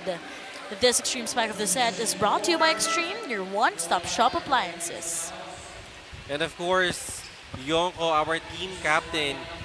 Well, I hope that after that running attack, that could actually give her the momentum that she needs to help Pantino here on the scoring department. We are tied at 18 here in the third set. First set belongs dito nga sa Team Caloocan, and the second set was snatched by the Lady Knights. What story? And who will end up victorious here in the third set? Urdas. Kanina pa siya naluluno doon. At she seems to be struggling, although she had a tough first set and a strong one. Well, Urdas, yes. Well, after the first set of ni Urdas, every time that she's being given a ball, it looks as if that she's actually losing her footing. Well, I understand that Urdas is formerly an outside hitter when she played in UAAP, and shifting to an opposite position would somehow maybe challenge yung timing dito ni Aiko Urdas. Gual. Shoot set, chooses Pan. Wow. A great intention on that last play, Well, hitting zone 1. And Daphne, I think May heard you talking about exhaustion, Yeah. and now proving right before her own very eyes that she's not, and she still has power to show to us in this match. Sabi nga nila, mind over matter. Kung Oh, yes. minsan, pagod na yung ating katawan, kung pero lalabanan ng ating pag-iisip na kaya natin, kakayanin naman talaga. Definitely. Kabadin from the right pin. Ganda na naging pahinga niya dahil nakita niya yung bakante dun sa gitna. And Kabadin now on double digits. What a breakthrough from this girl.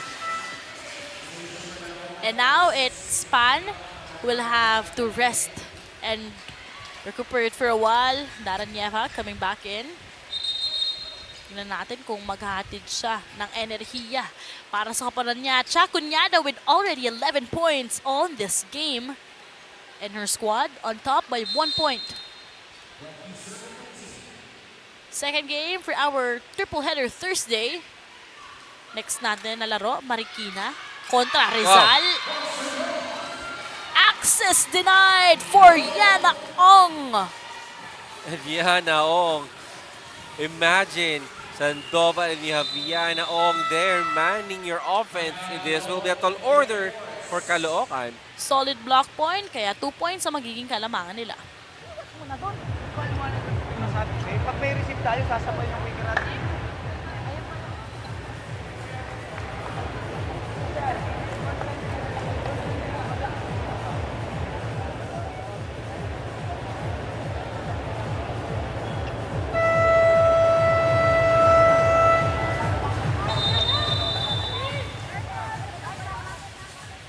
There you go right now.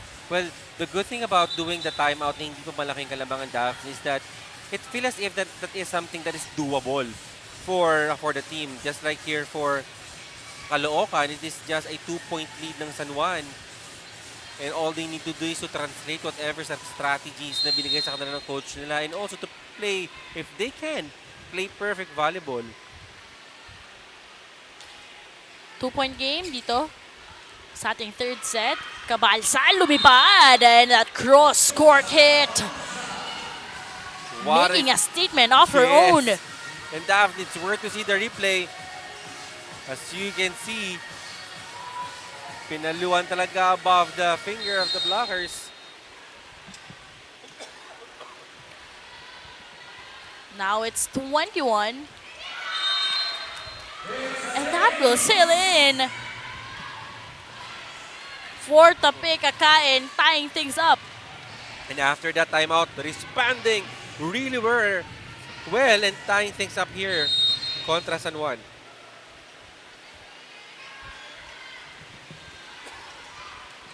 First ball by Cunyada. Tikar chooses Ong, nailing it through. And Nicole Ong, an instant point generator dito for San Juan. And the connection that they built over time to Tikar, that is something that's so hard, Daphne, to defend. The tempo, the power, Nicole Ong, very formidable dito sa gitna. During the first round in their meet-up, Caloocan ang nanalo dito in 4 sets. But right now, Ong dominating the service area. Nicole Ong right now showing to us why I selected her as my MVP for the round 1. Now at 14 points, present in all 4 different departments in the round 1. Averaging 13 points per match. Itong si Yana Ong this time, lucky break. The commentator's jinx, Daphne, continues here. Meanwhile, ito naman si Aiko Ordaz, who averages 1 block per match. So total of 8 blocks siya during the first round. Zaza, that wouldn't go. Kabaden, high ball. Nagrambulan. Ang team Caloocan dito, ang ganda ng basa nila Tikar. Everyone just rejoicing and celebrating because right now, the Lady Knights are at set point. Good intention for Aiko Ordaz because the defense dito ng San Juan is slowly moving forward towards the net. But apparently, that ball went outside, medyo napalakas, helping San Juan to be at set point here in the third set. So 2 points to tie things up, but Caloocan couldn't afford to create any mistake.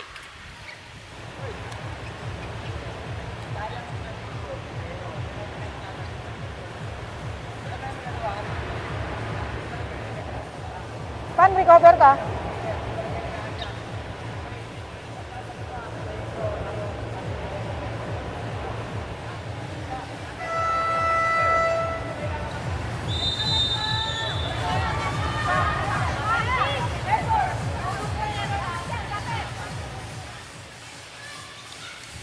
Caloocan was able to make a 2-point run after the previous timeout, and that is the challenge right now here for Caloocan to duplicate, or to replicate actually that play.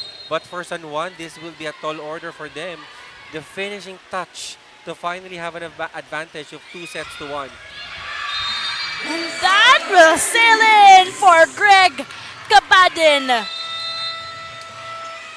This lefty Bulakenya coming from the bench, binunot ni Coach Aying at siya ang magtatapos ng ating set number 3.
$25-22 was our set number 3 score kung saan itong San Juan Lady Knights go for gold. Makapit At nakita na ba natin na yung momentum nasa kanila. Although palitan lang ng score, but leading the way was Greg Cabadin. Greg Cabadin, Chaco Niada alongside with Yana Ong is really the Torrens Daphne here on the side of San Juan. And I must say, let's not forget Daphne. Tikar, the connection that she actually built towards these players, really an improvement since we've witnessed this Lady Knights playing in the round 1. And for Caloocan naman, well, they're really playing so tight, Daphne. There's really nothing, so much na kailangang habulin, especially during those sets. They just need to be on their shoes and play their game. Tabla tayo sa atake, pati na rin sa blocking department. Lamang lang naman ang isa in terms of eights.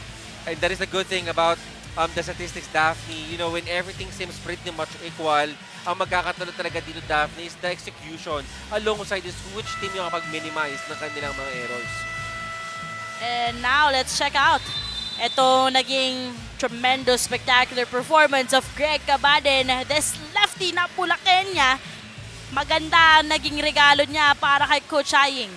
And more than I think the points is the energy of Greg Cabadin just actually that she's bringing inside the court. The celebration every time that you score a point really affects and nahahawa din mga ibang teammates niya. Greg Cabadin hailing from Bulacan. All smiles for her. Noong pinasok siya ni Coach Aying, Obviously. grabing kwento yung binigay niya. And we also saw how she was trying to cheer up her teammates. Kasi alam natin na yung first set hindi napunta sa kanila. Pero alam mo yun, minsan kasi ma-intangibles yun yung mahalaga sa paglalaro ng volleyball. In playing a sport, it's not just about scoring or contributing in terms of being part of the scoring board, but also trying to lift up the spirits of your teammates. Malaking bagay yun. Exactly, Daphne. And if there's one lesson that I've learned from Cabadin is that the value of showing up and not giving up. And right now, Cabadin, one of the leading scorers dito for San Juan. Yeva from the left pin, that wouldn't go. Set up. Itong si Kunyada, naging iba na ang kanyang tali ng buhok. Magiging iba pa kaya ang kanyang kwento dito. Tikar. Oh! Miscommunication there. And that is so rare to see, a setting error dito for Tikar. First point belongs for Team Kaangkalu. And right now, I really want and I'm so excited to see what kind of adjustment yung gagawin dito ng Caloocan, knowing that, I must say, San Juan is really playing so well here in the third set. Another massive service there, but Sandoval with just the perfect first ball. Blocking on point for Team San Juan.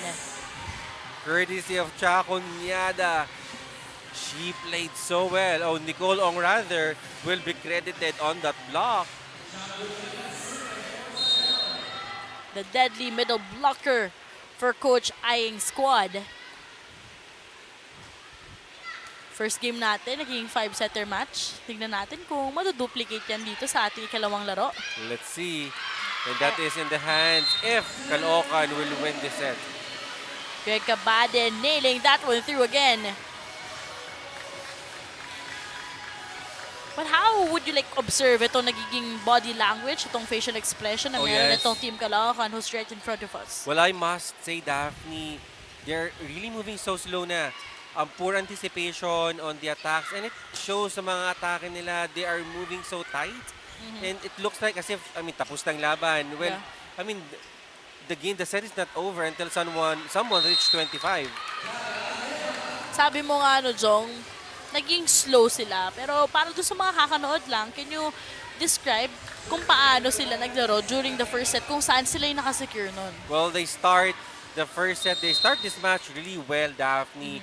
The setter, of course, scoring from different side of the court, from middle to the opposite, up until the open. But coming to the second set, we're expecting that they won the first set, that they should carry the momentum. At apparently, it's the other way around. Itong San Juan yung nagkakaroon pa ng momentum. And with that, 2 sets na ang na-secure dito ng Lady Knights. Porsyento na rin para dito kay Cabadin. Walang coverage, so ang puntos para sa Caloocan. And good block there. Coming from Makain. They need that point right now. They really need to pile up points. Dara Nieva with 4 points on this match. Kakailanganin pa yung kanyang pagpaparamdam dito. Sandoval, unwanted set, and that will go straight to the net. And right now, 2-point lead here for Caloocan. Though those 2 free points are coming off from an error, they really need to create their points. Back set. Goes to Kabaden. With authority from that slam, Yeah. but not enough to kill and get a point.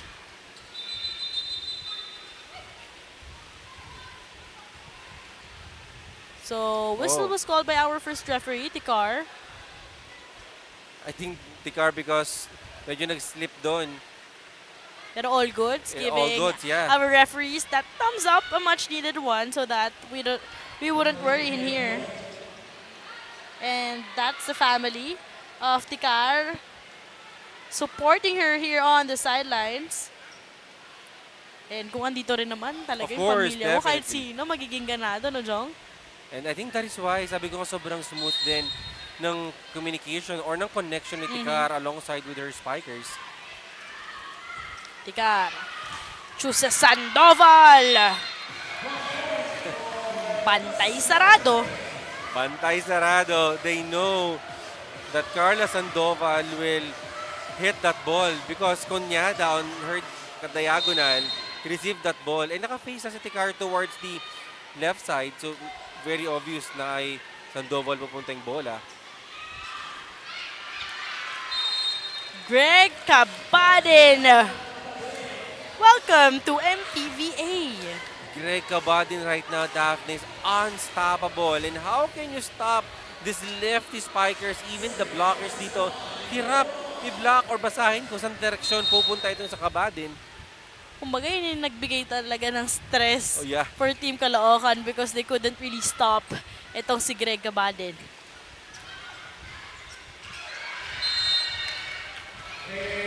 Not the best way to anticipate that sequence. So 3-point lead and make that 4 para sa Team Caloocan. And right now, Daphne, who have thought that this momentum will be back here for Caloocan? Strong serve. Yan chooses Greg Go. from the cross court. Greg Cabadin, surely an instant point. I must say, an automatic point dito for San Juan.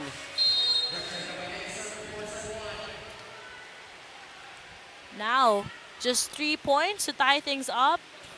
And it shouldn't be just Greg who will be scoring some buckets here for the white shirts.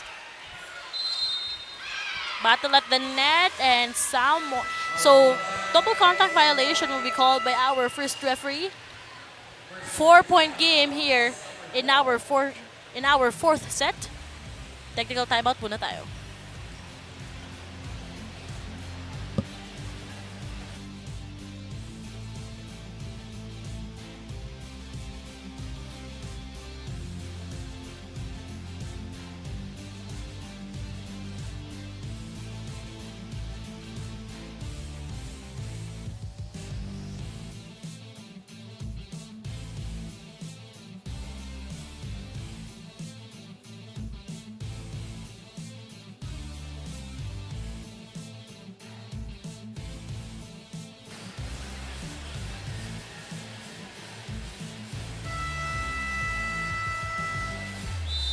You're still watching the 2024 MPVA. Kwento sa akin ni Diane Tikar na extra motivated siya maglaro ngayon because as we saw earlier, andito ang pamilya niya sa arena. Dahil madalas malalayo ang venue ng mga laban, minsan lang din sila makadayo. Pero ngayong nasa area rin sila, andito ang tita, pamangkin at mga magulang niya. Bago ang game, sinabihan siyang ipagdasalang guidance at safety, hindi lang na buong team, kundi pati na rin ang kalaban. Niremind siyang sipagan lang lagi, pagtiyagaan lang ang lahat, at dyan bibigay ni Lord ang panalo nila. Today, she dedicates this game to her loved ones who never fail to show their support for her. Now back to you, Jong and Daphne.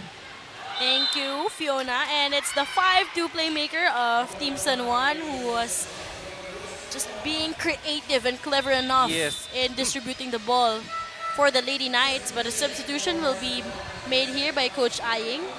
Kapitana, Manalo, babalik. At papahinga muna itong si Babs Babiera.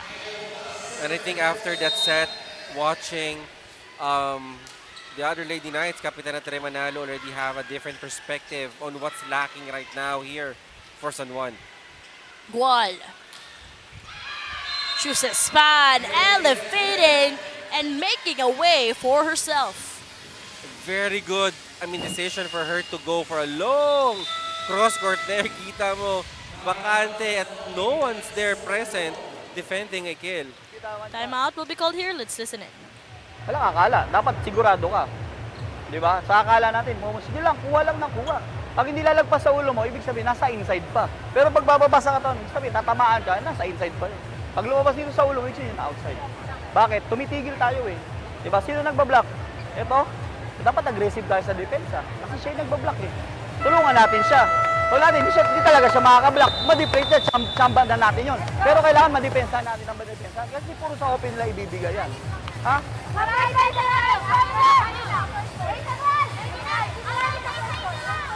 Receive muna tayo. Carla, harap ka. And there you go. The coaching staff really wanted Lady Knights to have a firm decision, to be decisive whether to get the ball or not. And apparently, nakita nga natin for the past sequences, they failed to have a good read to the ball, whether it will be inside or out. Battle at the net and Kapitana seeing that sweet spot near the right pin. Good impact here for Tere Manalo after coming off from the bench to score a point. Well, that is not just a point, but that is a vindication and showing and encouraging her team that they need to wake up right now if they want to tie things up here with Caloocan. 5-point game dito sa ating fourth set. Sandoval with a short service. What a save there by Kabaden. Chansa para sa Caloocan. Gual goes to the open, dug up. Chin, 1-2 play, great reflexes. Chin once again, chooses span. Kanya-kanyang depensa dito sa likod, pero this time, Kunyada, napagod na. And right now, Daphne, I just want to ask you if you can still, if you're ready to another 5-setter match here in Marikina. Quality games that we are witnessing for our Thursday game day. At doon natin nakikita na iba na talaga ang kwento pagdating natin dito sa second round. Exactly. Kasi nung first round, Jong, masasabi natin nagkakapaan pa sila Oh yeah. as a team individually. But right now, it's a whole different story. And for sure, they've already somehow understand the kind of playmaking na ginagawa dito ng mga playmakers natin for both squads. And sabi ko nga, talagang pagandahan na lang talaga ng decision ang mangyayari dito. Dara with that off speed and that donut hole. What a momentum we are seeing here for Team Kangkalu. And right now, as you can see for Caloocan, San Juan already expecting that they're gonna hit the ball really hard and mid-air deciding to go for an off-speed. And it pays off here for Caloocan. And Nieva just guarding the net and earning another bucket for her squad. And now this is a 7-point game. And Nieva proving that she's not just an outside hitter that is well known to have a good defense, floor defense, Daphne, but as well on net defense. Nieva scoring her first block point here in this match. Kunyada. Finally, a much-needed point for Cha. Kunyada playing great, especially during the second and third set, but here in the fourth set, yeah, the conversion might derail her to score a point for San Juan, but I hope that after that attack that will continue because this is quite a big lead already for Caloocan. Gual. To Nieva.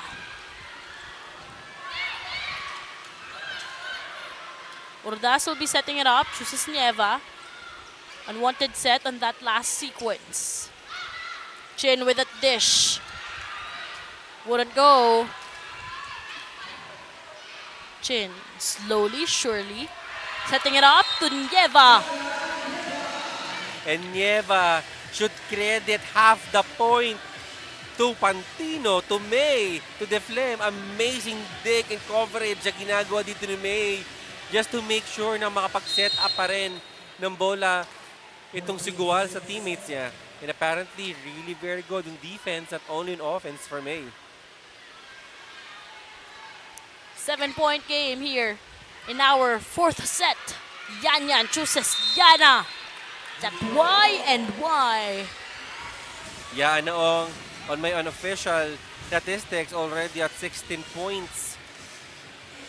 And right now, if they really need to get some momentum, they should actually go here to Yana Ong.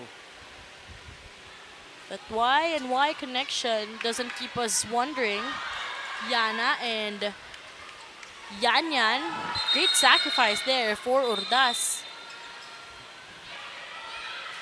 Oh. So right after trying to save that ball, Urdas andoon, pero kanina Valdez Yeah, well, on the sidelines let's see as on the well. replay. Pareho silang nagkarambulan na doon. And I think because of the clash of these two former Lady Bulldogs, You know, grabe lang yung sakripisyo just to get that ball. And knowing Caloocan, imagine, they are up here by 6. Pero And they would literally do everything just to get that ball. exactly, and I hope Gail Valdez is still okay. She's smiling, so it only shows that this is not something really very serious. 7 points to tie things up with Nieva on the service area. And syempre, let's also appreciate our liberos dito sa ating game. Basbas, Sevilla. Si Sevilla kanina pa yung nag-iinit dito for San Juan actually. We failed to highlight her presence, but she's all over the floor for the Lady Knights. Meanwhile, Kabadin once again with a down-the-line hit. We will never get tired of saying your name because it's worthy of a point. Greg Cabaden, the revelation here today in Marikina Sports Center. Ball is still in play in here. High one. That push would go. Ordas from the right pin. Dug up by Monster Ong. And Cabaden. Back-to-back points for the Bulaqueña. Kabading right now with 15. Not only big points, but very high conversion. What an efficiency for this girl. Good news, may katulong na po si Yanong in terms of scoring. We were mentioning, especially during the first round, how Yana Ong has been really stepping up her performance even though she's a middle blocker. Pero siya yung inaasahan dito. Ngayon, may katulong na po siya. Service ace naman ang naging regalo dito, so we'll be down to a 4-point game. Timeout will be called here.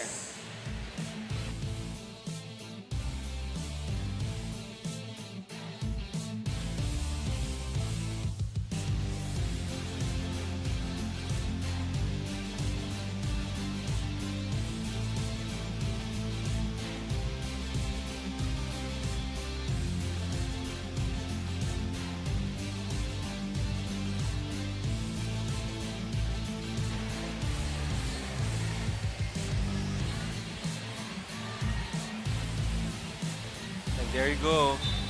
It is a must-win for Caloocan Daphne if they really wanted to push for a 5-setter match. But if you're San Juan having this advantage of 2-0, of course you want to improve your standing and have a triple tie at number 5 spot alongside with Caloocan. But let's see who will do the finishing touches here for San Juan. Jong, after nung scramble na depensa by Urdas as well as itong si Gale, bigla nag-iba yung laro dito. Meanwhile, great activation there. One hand set, unbothered. Now it's time to head on sa ating second technical timeout.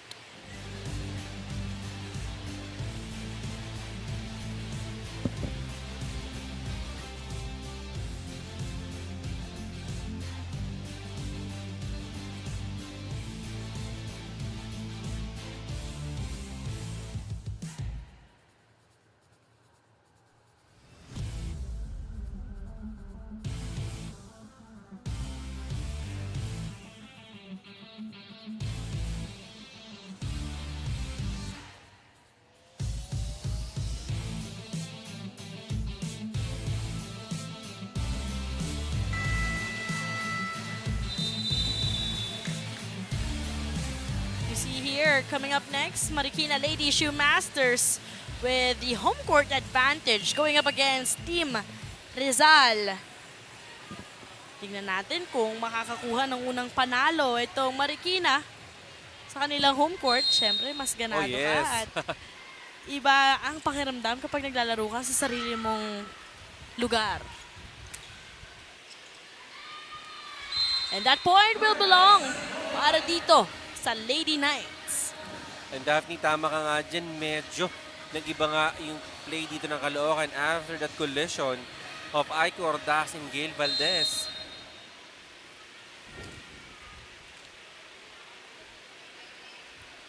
But still, ito ang San Juan, they are behind by 4 points. Chansa para sa Lady Knights. What a first ball there by Kabaden. Shobe. Binigay ang bola dito kay Pan. Nabantayan sa net. Second time around. Sandoval was there for that pickup. Hammering it through. Kapitana Manalo. And there you go, just like that, what a run, what an important run na ginagawa dito ng San Juan. This is not just to get this set, but apparently to add another win, another W here for San Juan Lady Knights. 3 points after that 2-0 run by the Lady Knights. Very intentional on that service. Span. One man blocker. Efficient in that last sequence. Double substitution for both squads. First for the Lady Knights. Manarang will come in as well as Rica Blanca. Papahinga muna for a while. Etong si Greg as well as si Yanyan. Well, right now, Daphne, this double substitution only means that naninigurado itong bawat kupunan. They wanted a full rotation, a 3 attackers here sa kanilang attack line. Yongko Cuevas naman para sa side ni Coach Camille. Pahinga si Ortas as well as Gual. 4 points to tie things up here in the 4th set. One hand set. Yongko. That will sail out. Yongko fresh from the bench. Malamig pa. No follow through on that attack coming from the opposite. So just 3 points. 2 sets itong San Juan. Meanwhile, Caloocan with 1. If you're the Lady Knights, gugustuhin mo na tapusin na to. Oh, pero yeah. kailangan habulin nyo muna. O pantayan nyo muna yung pinapakita dito ng Caloocan. Cuevas chooses Pantino. How about, well, if San Juan has Kabaden as their revelation for tonight's game, Daphne, well, for Caloocan, you have made the Flem. Sure, I mean, the revelation, the kryptonite of San Juan. Strong service. Cunyada. And those errors just helping, you know, Caloocan to be an inch closer to the 25th point. Now it's Coach Aying na magpapatawag ng timeout. Makinig muna tayo. Yung kamay mo, dapat yung hawak mo nun, binato mo na ng ganun yun eh. Di ba? Malapit ganito kalapit sa net, pumatong na nga sa ibabaw, dapat inagaw mo na yun eh. Anong ginawa mo? Tiningalan mo, inantay mong hawakan. Pumatong na sa ibabaw eh. Aggressive ka naman. Yun ang kailangan ko sa loob ng court, agresibo. Kasi lumalayo sila ng lumalayo sa malambot na galaw. Ibayan naman natin, ilaban naman natin.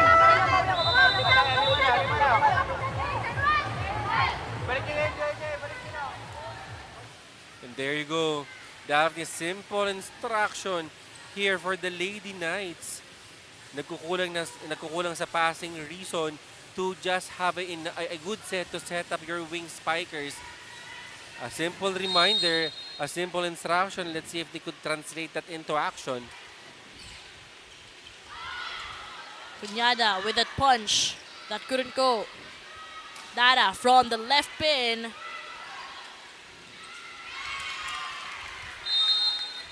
And now the rhythm is evidently here for Yes. Team Kankalu.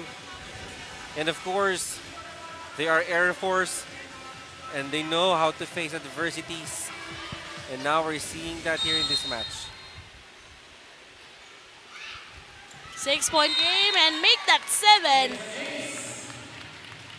As Pan just really stepping up for Team Caloocan, and now Coach Aying mas gugustuhin niya na lang muna mag-sub and try to activate one of the homegrown players. That's Margo.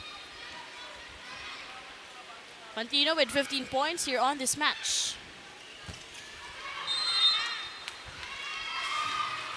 Nagiging mababa na yung mga set dito na binibigay sa kanilang mga wing spikers. And Tikar will be back, and we hope that she already had a different perspective coming in here in this set. 8-point game here in our 4th set. Babalik din itong si Greg Cabadin as well as itong si Yanyan Tikar. But the problem is Pan still on the service area. One hand set. Cuevas chooses Yonko.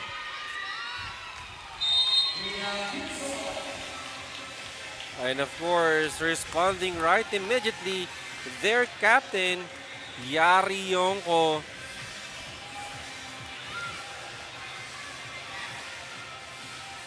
Nine-point game here, almost a double-digit lead para sa Team Caloocan, and it seems like we're going to a back-to-back Yes. 5th setter match. It's Margo de la Cruz scoring a bucket in here. Margo de la Cruz, we've seen her making points, one of the smartest players na meron itong San Juan. Let's see if she can be a factor here, especially if we are on the verge of ending this 4th set and as we are heading into the 5th set. And that's Kapitana. Ito namang si Tere. Magsiservice para sa side ng San Juan Lady Knights. Cuevas, miss set. This is the second time around that itong si Cuevas will be committing that double contact violation. Well, a good eye, good call coming from our first referee. But nonetheless, Daphne, it is a very comfortable lead here for Caloocan. And I think they could still afford to sacrifice that error. Kapitana on deck to serve. 2 straight points para sa Lady Knights. And that will stop the bleeding as Nieva hammering it through, going up against dito kay Tikar. Well, good decision for Nieva to just, take advantage of the loose block of Tikar. Apparently, hindi talaga mapasok yun on their side because hindi naka-press forward yung kamay doon ng Tikar. So basically, that will just bounce back dito sa court ng San Juan.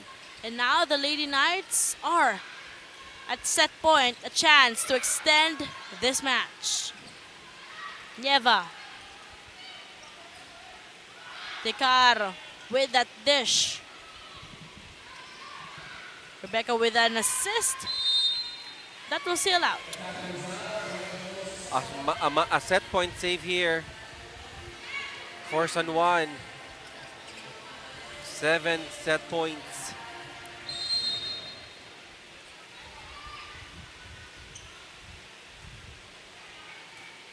Another massive serve there.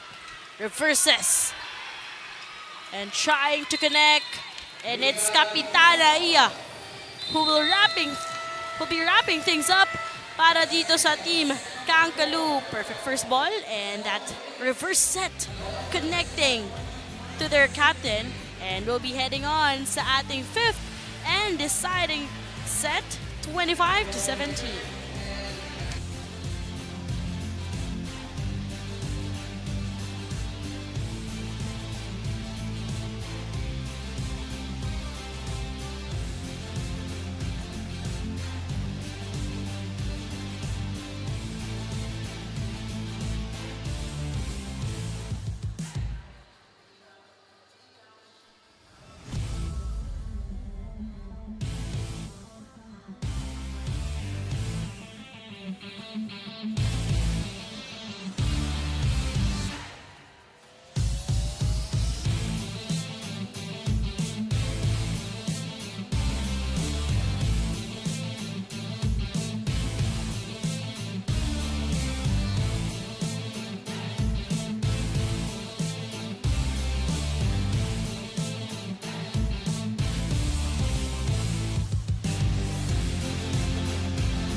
25-17 was our set number 4 score. Kung saan nakita natin na parang no first part ng fourth set natin, humahabol pa itong Team San Juan, but Caloocan just in command. And kumbaga nag-iba, parang di na nagpagod itong Lady Knights. Exactly. Well, and that is a good time as well here for Caloocan to get the momentum. And as we can see for Caloocan, Nieva, who actually not maasahan not only on offensa, but the depensa naasahan more reason for May Deflem to receive such a beautiful set. And as well as Akain, those middle attacks, apparently a high percentage middle attacks for Akain too. In terms of attacks, lamang dito ng dalawa ang Team Caloocan, and even in terms of blocks and aces. Yes, lamang dito ng dalawang atake itong Caloocan. Even those 2 points, 3 points na binigay ng San Juan coming off an error. But this will be a deciding set, Daphne. Well, for San Juan, they just need to shake off that they could actually just won this match. And for Caloocan, get that momentum translated into action. And just like our first match, Daphne, the question is, who wants it badly will surely win this game. Here in the fifth and deciding set, it's not just, you know, their camaraderie as a team, but also on how they would work despite being exhausted here on this game. Alam natin, mainit din dito. Hirap kalaban yan. So it's really mind over matter. We see here, Kapitana holding on, leading that prayer that will fuel them here as we enter the final set. Will they be able to clinch that one, or the San Juan Lady Knights will also be in command? And still, kumbaga, ibahin nila yung nangyari during the first round wherein Caloocan was able to win in 4 sets. And the question here right now, Daphne, is that both teams already scouted kung sino yung mga players na they feel will do yung mga necessary points. And right now, pagandahan dito at patibayan ng depensa at paggalingan ng anticipation sa blockings. That's Carlos Sandoval, who rested for a while. But Greg Cavaden, just always ready, whether she's a starter or not. Greg Abadin for San Juan. And you have May Pantino de Flem here for Caloocan. Really the game changer, I must say. And giving an ample support to the cornerstone of each squad. Aliana Ong for San Juan and Aiko Ordas for Caloocan. Also, the battle of our playmakers, Chinguan. Siyempre, yan Tikar, kung saan pamilya na nga present here for our set number 5. Here we go. Opening things up, Chinguan. Strong service. Great save there for Team Kankalu. Shobe, binigay dito kay Nieva. That wouldn't go. Tikar. Chuses Conyada. Hitting zone 1. And Chakunyada on that very deceptive attack. As you can see, facing cross-court. But wait. They're gonna hit that down the line. No defenders there on the side of Caloocan. First point belongs para dito sa Lady Knights. Back-to-back 5-setter match ang natuklasan natin ngayong Thursday. Sabi nga natin, malaking tulong na meron tayong second round kasi dito mas nakakapag-adjust ang mga hoponan. And Aiko Ordas, well, good point, Daphne, but Aiko Ordas again, good intention, but kinulang on the execution. Masyadong na baby yung tip ni Aiko Ordas.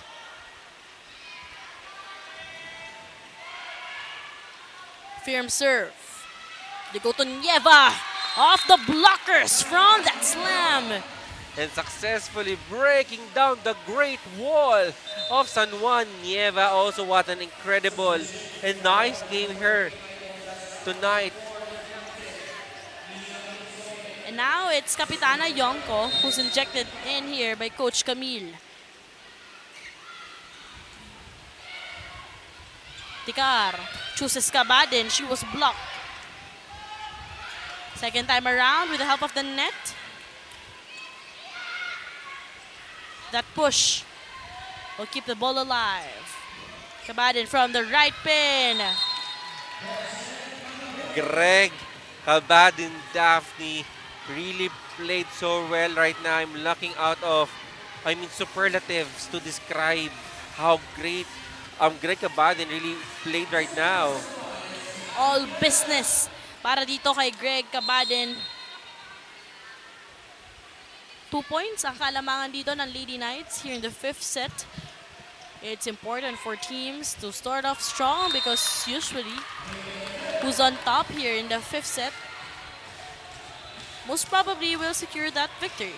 Exactly. And again, sabi ko nga, this could be a pivotal point.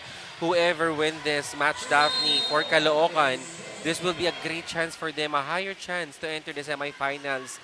And for San Juan, they want to tie things up here to Caloocan, but nobody's home on that tower tip. 2-point lead para dito sa San Juan, courtesy of that push by Yana Ong.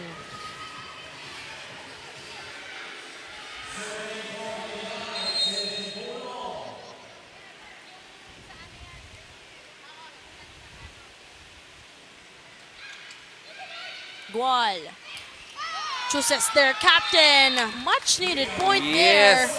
Nakita natin for both teams, andun na talaga din yung pagod nila in trying to save that ball. Even though alam mo yun, lahat sila, they would all stay and rest for a while Yes. on the floor. Taking the most out of that few seconds na that you can catch your breath. Tikar reverses. Chooses Kabadin. Too low for Pan. Too low, Daphne. Now, 2-point advantage here for San Juan. And I just want to remind everyone, this is just a short set. And every point really matters here in the 5th set.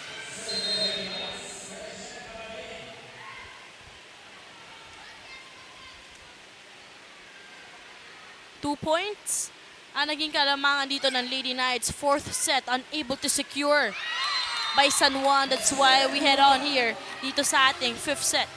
And Gual standing more than 6 feet there on that joust. And now, double substitution as Manarang babalik dito. Matagal ang kanya naging pahinga, as well as Raisa Ricablanca Pantino with already 18 points on this game. Oh, I think no whistle yet. What a breakout performance here. Oh, yeah. It's the Flem against Kabadin on this game. Ricablanca over receive there. Battle at the net. Chin to Dara. And Nieva on her 10-point there.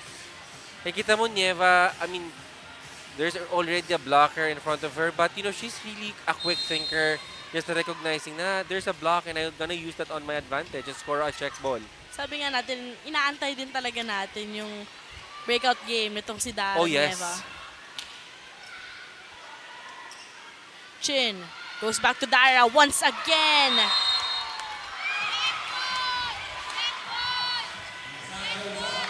Oh, they're asking for a check, but it's up with our first referee.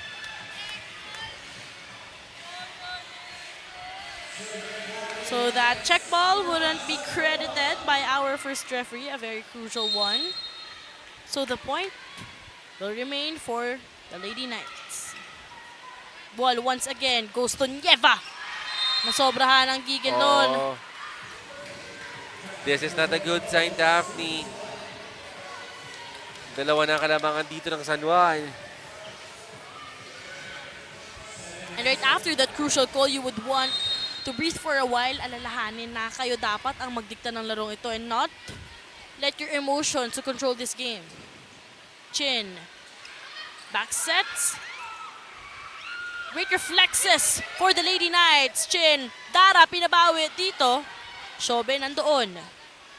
Second time around with that off-speed. And there you go, Daphne, on the previous attempts. Ito si Nieva will always go for strong hits. And right now, changing her approach no defenders because the defenders are ready for a strong hit and deciding to go for a power tip. 1 point game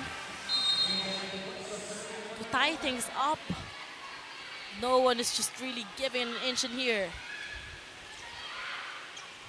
Reverses. Goes to Rica Blanca, who was silent and was silenced. Yes, I like that, Daphne. Right now, here you go, Caloocan taking advantage on that 3 points that San Juan is giving to them. Great reverse set there.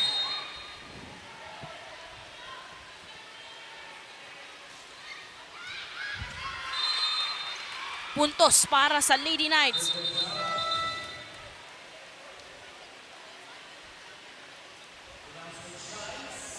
And now we will be switching courts as ito, Coach Aying, nakikipagkamayan pa nga din dito. All confidence for San Juan Lady Knights go for gold. At syempre makikita natin na parang nag-enjoy lang din sila. And it's the light mood that they will have to carry on here as we enter the second half nitong 5th set.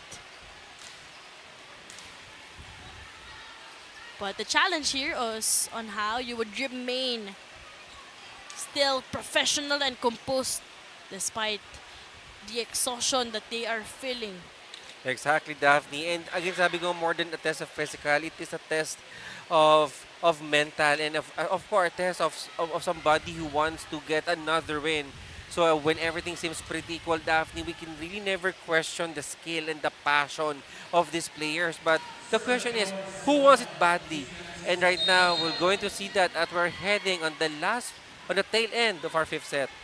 We were talking about the composure that's necessary for both squads and both coaches opting to inject itong kanilang mga kapitana inside the court. Exactly, because I think more than the scoring, Daphne, their captain, they are their source of of strength, and more than again scoring, I think the leadership and their presence would really be a big factor for them. Iya inside here for Caloocan and Tere for the Lady Knights, but it's Chin will be having the chance to be in command here. Overcooking was Jack Cunyada. Ang layo ng napuntahan doon ng palo, kaya timeout ang ipapatawag ni Coach Shai. Tango, yung antena, hirap atakin din, gano'n kabukay. Ngayon, pag-atake mo, sige lang, trust lang, wala nang problema, dikit pa lang. Okay, Rika, roll shot ng roll shot, ginagawa ng ginagawa. Ibig sabihin, nakikita yung kamay nyo. Magpa-delay kayo ng konti, wala namang problema. Likod, pag lapitan mo na. Kasara naman yung yung down. Cover tayo. Kahit pilitan mo magpapa ng bola. Cover. And San Juan, the coaching staff recognizing the good timing ng blockers dito ng Caloocan. So, dito nga sabi ni Coach, sometimes you can also delay your attacks. Just wait for the blockers, na bumaba before you hit the ball. And decide because there's a big donut hole in the center na sa depensa dito ng Caloocan. So, the coaching staff really asking these players to be extra wise whenever they are trying to attempt to score a point or to chip in a point here for San Juan. But Jong, the big question is, what could be that key for both squads to secure this victory? Well, basically, Daphne, I must say that the middle and both the wingers is extremely doing well. So I think it is something has to do with the good reception right now, allowing their setter to create a play. Indeed. It's the MB, middle blockers, and the Spikers, but Dara Nieva. During those times, nakakailanganin siya. Doon talaga siya nagpaparamdam. And Nieva right now, well, imagine if they get this win, this match against San Juan. Imagine the confidence that Nieva could actually get moving on, facing their next opponent. It is actually Nieva becoming better and better each and every game na nakikita natin at kino-cover natin siya. Describing Dara Nieva's performance, she isn't actually having those bad games, but rather a quiet game. But now, she is really making noise for her squad, pero 3-point lead para sa koponan niya. Dito ka galing sa gilid eh. Tapos atake mo ng pagganto. Saka dapat nandito sa dulong-dulo, Tapos naka-dispace ka, wala, nakatagilid ka. Paano ka atake ng ganito? Di ba? Pang drop ball na agad. Tapos, umatake yung kasama natin. Wala man lang kumukover dito. Hinahayaan natin. Lumalayo kasi kalaban natin. Di ba? Tulungan tayo dun sa loob ng court. Kailangan natin maka-atake ngayon. Okay, sino nasa harap? Pag nag-a pass, Iwala, enjoy lang. atake mo ng malakas. I can never question Daphne, just like the coaching staff, the skills and the abilities nitong San Juan Lady Knights. I must say, sabi ko, na-comment ko kanina good connection that Tikar was, built up sa kanyang mga spikers. I think it's all about believing on themselves and translating all these instructions into action. 3-point game here in our 5th set. Gual, firm service. Yan. To Kunyada. Towering the blockers. And that is the specific instruction, Daphne, na binigay sa kanila dito. You either, hit above the hands of the blocker or you wait for the blockers to go down. And Chakunyada responding really well here for San Juan. Konting tapik pala. Coming from Coach Aying ang kakailanganin. Itong si Chakunyada. Drop ball by Dara Nieva. Coach Camille here on the sidelines. Napapapalakpak na lang. And Nieva here on the tail end of our match. Really doing so much mastery and variation sa kanyang mga atake. This UA Lady Warrior proving us why she actually was chosen to start the starting 6 here in this match. Tikar chooses Kabadin. Andun din ang coverage. Nieva leading that floor defense. This time, wala. Naging coverage there. Point for the Lady Knights. 3-point lead. Let's see if kaya pang habulin to ng San Juan or if Caloocan really wanted to go home and take their good rest. 2-point lead for Team Kangkalu.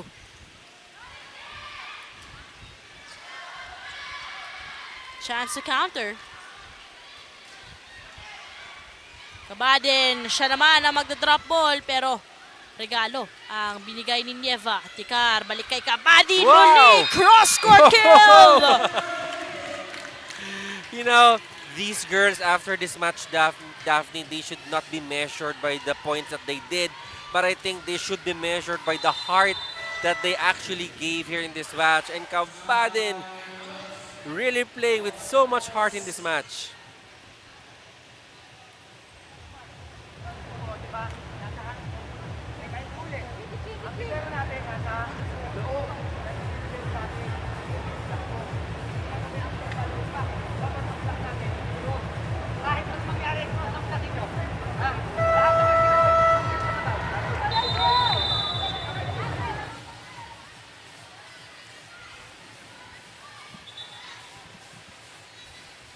And there you go, Caloocan. Instruction is to have a strong and solid floor defense because you have Kabadin here on the opposite position. You have Ong at the middle. And Carla Sandoval here on the left side of the wing. So more than a net defense, floor defense should be solid as well. And now down to a 1-point lead right after the 3-0 run for the Lady Knights. And Margo de la Cruz, we do know, na isa din ito sa mga magic bunot ni Coach Aying. And yes! Magic ang hatid niya para sa Lady Knights because we are deadlocked at 12. Why not? Margo de la Cruz, I think she's once our MVP, our queen of the court during one of their wins here in the MPVA. Napagod this time itong si Margo o nasobrahan din ng adrenaline. So now, lamang ulit ng isa ang Team Kangkalu.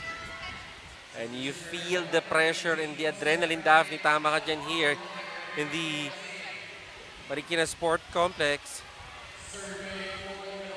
Everybody on the edge of their seat, waiting and watching on who will come out victorious here in our second game of our Thursday triple header. Sana kumakapit pa ang lahat. Oh! Massive service coming from Cuevas. You see the emotions, Daphne. You know, that is something very raw. And kita mo talaga, she really wanted to score that point.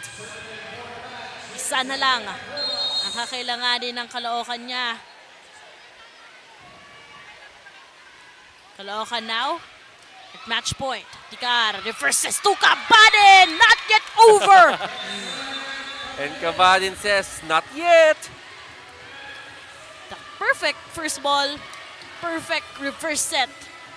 And that perfect put away by Greg Kabadin, hammering it through, hitting down the line.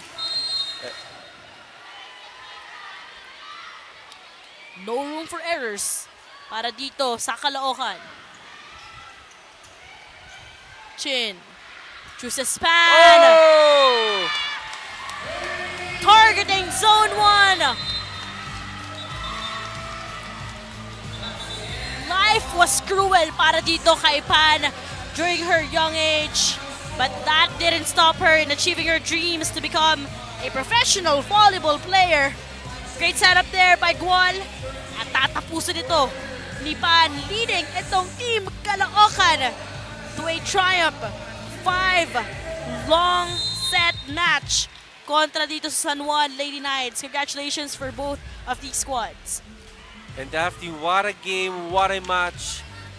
More than power, we saw character. I think what is, very important here, we saw hearts and emotions here. What a game. Everybody should be credited for that magnificent and wonderful match here in Marikina Sports Center. Final scores 25-23, 20-25, 22-25, 25-17, and 15-13. Victorious run para dito sa Caloocan.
Twenty-five, 23, 20, 25, 22, 25, 25, 17, and 15, 13 ang ating final score. Itong Caloocan had strong start but unable to continue that one.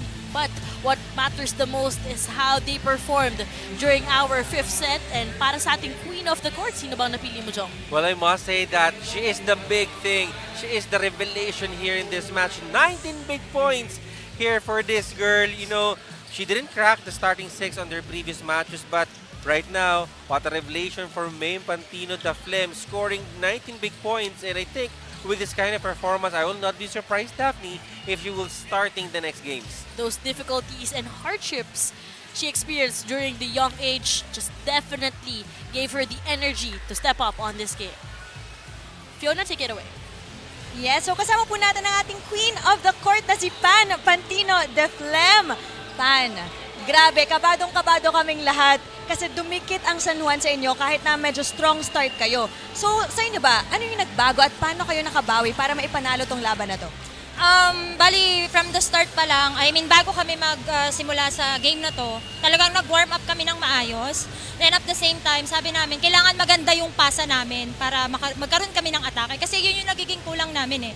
So sinusunod lang namin din yung instruction ni coach, kung saan dadalhin yung service.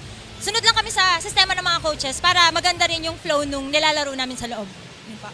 Okay, ngayon naman Pan, nakakapagod ang 5-setter match. Ikaw ba, saan ka humuhugot ng lakas para makapaglaro ng ganyan at mailaban pa hanggang sa manalo kayo sa dulo? Bali, iniisip ko na lang, araw-araw kami nag-ensayo eh. Grabe na yung pagod na nilalaan namin, yung oras na nilalaan namin dito sa game na to. So bakit hindi namin gawin na ng maayos, mag-commit na kami para maipakita namin yung kaya namin gawin sa loob ng court. At magkaroon kami especially ng communication and unity. Yun lang naman yung kailangan para manalo yung game na to. Yun po. Ayan, at nanalo na nga kayo. So congratulations once again. Pero bago yan, may gusto ka bang batiin ng mga nanonood sa'yo ngayon? Friends, family, supporters. Binabati ko po si Commanding General Lieutenant General Pareño ng Philippine Air Force. And binabati ko rin po yung family namin, Pantino family, Dasmariñas family, and Yongko family, sila Gaya, yung inaanak ko po, Gaya and Forrest. And syempre, yung mga volleyball teammates ko po, Philippine Air Force Women's Volleyball Team. And lastly, ang aking asawa po na nasa Belgium, I miss you, love you, and para sa'yo din tong game na to. And syempre kay Lord, thank you so much po. Yun pa. Ayan, so thank you so much and congratulations once again to Pan and the rest of the AM Caloocan Air Force. Now that's all from us over here with our queen of the court. Throwing it back to you, Jong and Daphne. Thank you, Fiona. And once again, congratulations, Pan, and to the rest of Team Kankalu for earning that victory kontra San Juan. So, first round at second round, ganun, panalo ulit. Itong Team Caloocan, dito sa first set, nakita natin, no, grabe din yung pinakita talaga dito ng Team Caloocan, and that was the start that all of our teams would really want. And during the first set, Daphne, it is very clear to us why Caloocan actually won that set. It's all because of the experience, it's all because of the gelling that they have. They're facing a younger squad of San Juan. And I must say that everything that Caloocan did during the first set really paid off, and it really challenged the defense dito ng San Juan. 25-23 nga ang ating naging score. Pagdating natin dito sa set number 2, ito na yung nagparamdam at nagpakilala itong si Greg Cabadin. And I think the adrenaline of these young squads really showed during the second set. You have different players there, Kunyada, and of course the formidable Yana Ong really manning not only the middle or the blocking, the net defense of San Juan, but at the same time on the services, really hard, really challenging. Sabi nga kanina ni May and Pantino that what's lacking on their previous game is their service reception, and that is one thing that San Juan challenged on the side of Caloocan, their service receive. 25-20 nga ang ating naging set number 2 score, at pagdating natin dito sa ating third set, and once again, Greg Cabadin was just the pilot of that game. Kaya kita rin natin yung naging spectacular na floor defense ng libero dito ng team, kung saan nakita natin itong San Juan just really following yung naging instructions ni Coach Yai. Yun yung naging core or pinanghawakan nila ng lakas ng loob dito. Exactly, and if Caloocan have May and Pantino the Flem, Greg Cabadin on the other side have to really give San Juan a great hope in the future, especially in their next and coming games. 22-25 nga ang ating naging score dyan. At pagdating dito sa set number 4, you were talking about itong si Pan Pantino, who also led the way para dito sa Team Caloocan. Exhaustion was also evident for both of these squads, but Greg Cabadin remained consistent for their team. At syempre, nakita din natin itong si Daran Nieva na grabing pagpaparamdam ang ginawa dito sa latter part ng ating matches. You know, sabi nga natin after earlier that we are really waiting for the breakout game of Nieve, and I think malay mo this could fuel her for her next game to be extra and more explosive.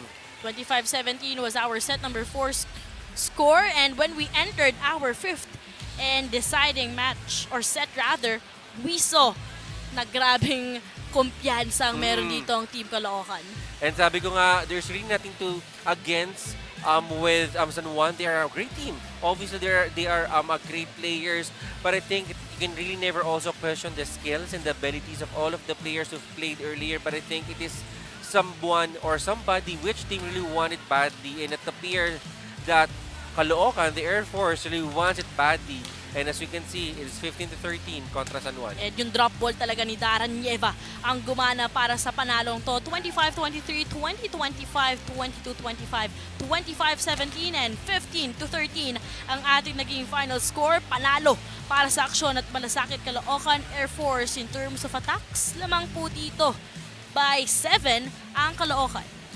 Well, that is 61 over 54 when it comes to blocking aces. That is so much of a discrepancy. And even the errors, both teams has actually gave out more than 30 plus errors to their opponents. And I think that is something that they need to work out in their next game to minimize their errors. But I think more than a win, the takeaways that both teams had in this game, for sure, Daphne, magagamit nila yan sa susunod ng mga laban dito sa round 2. Now let's check out our updated team standings. We're in still Quezon Province on top, but with already earning their first loss earlier kontra Binyan. Second, itong Bacoor. Third spot belongs to Rizal. Fourth spot para dito sa Binyan. At still in the 5th place, itong Team Caloocan with 4 wins and 5 losses. And coming up next for our final game, ngayon, triple header Thursday. Kapit lang po kayo dahil meron pa po tayong final matchup.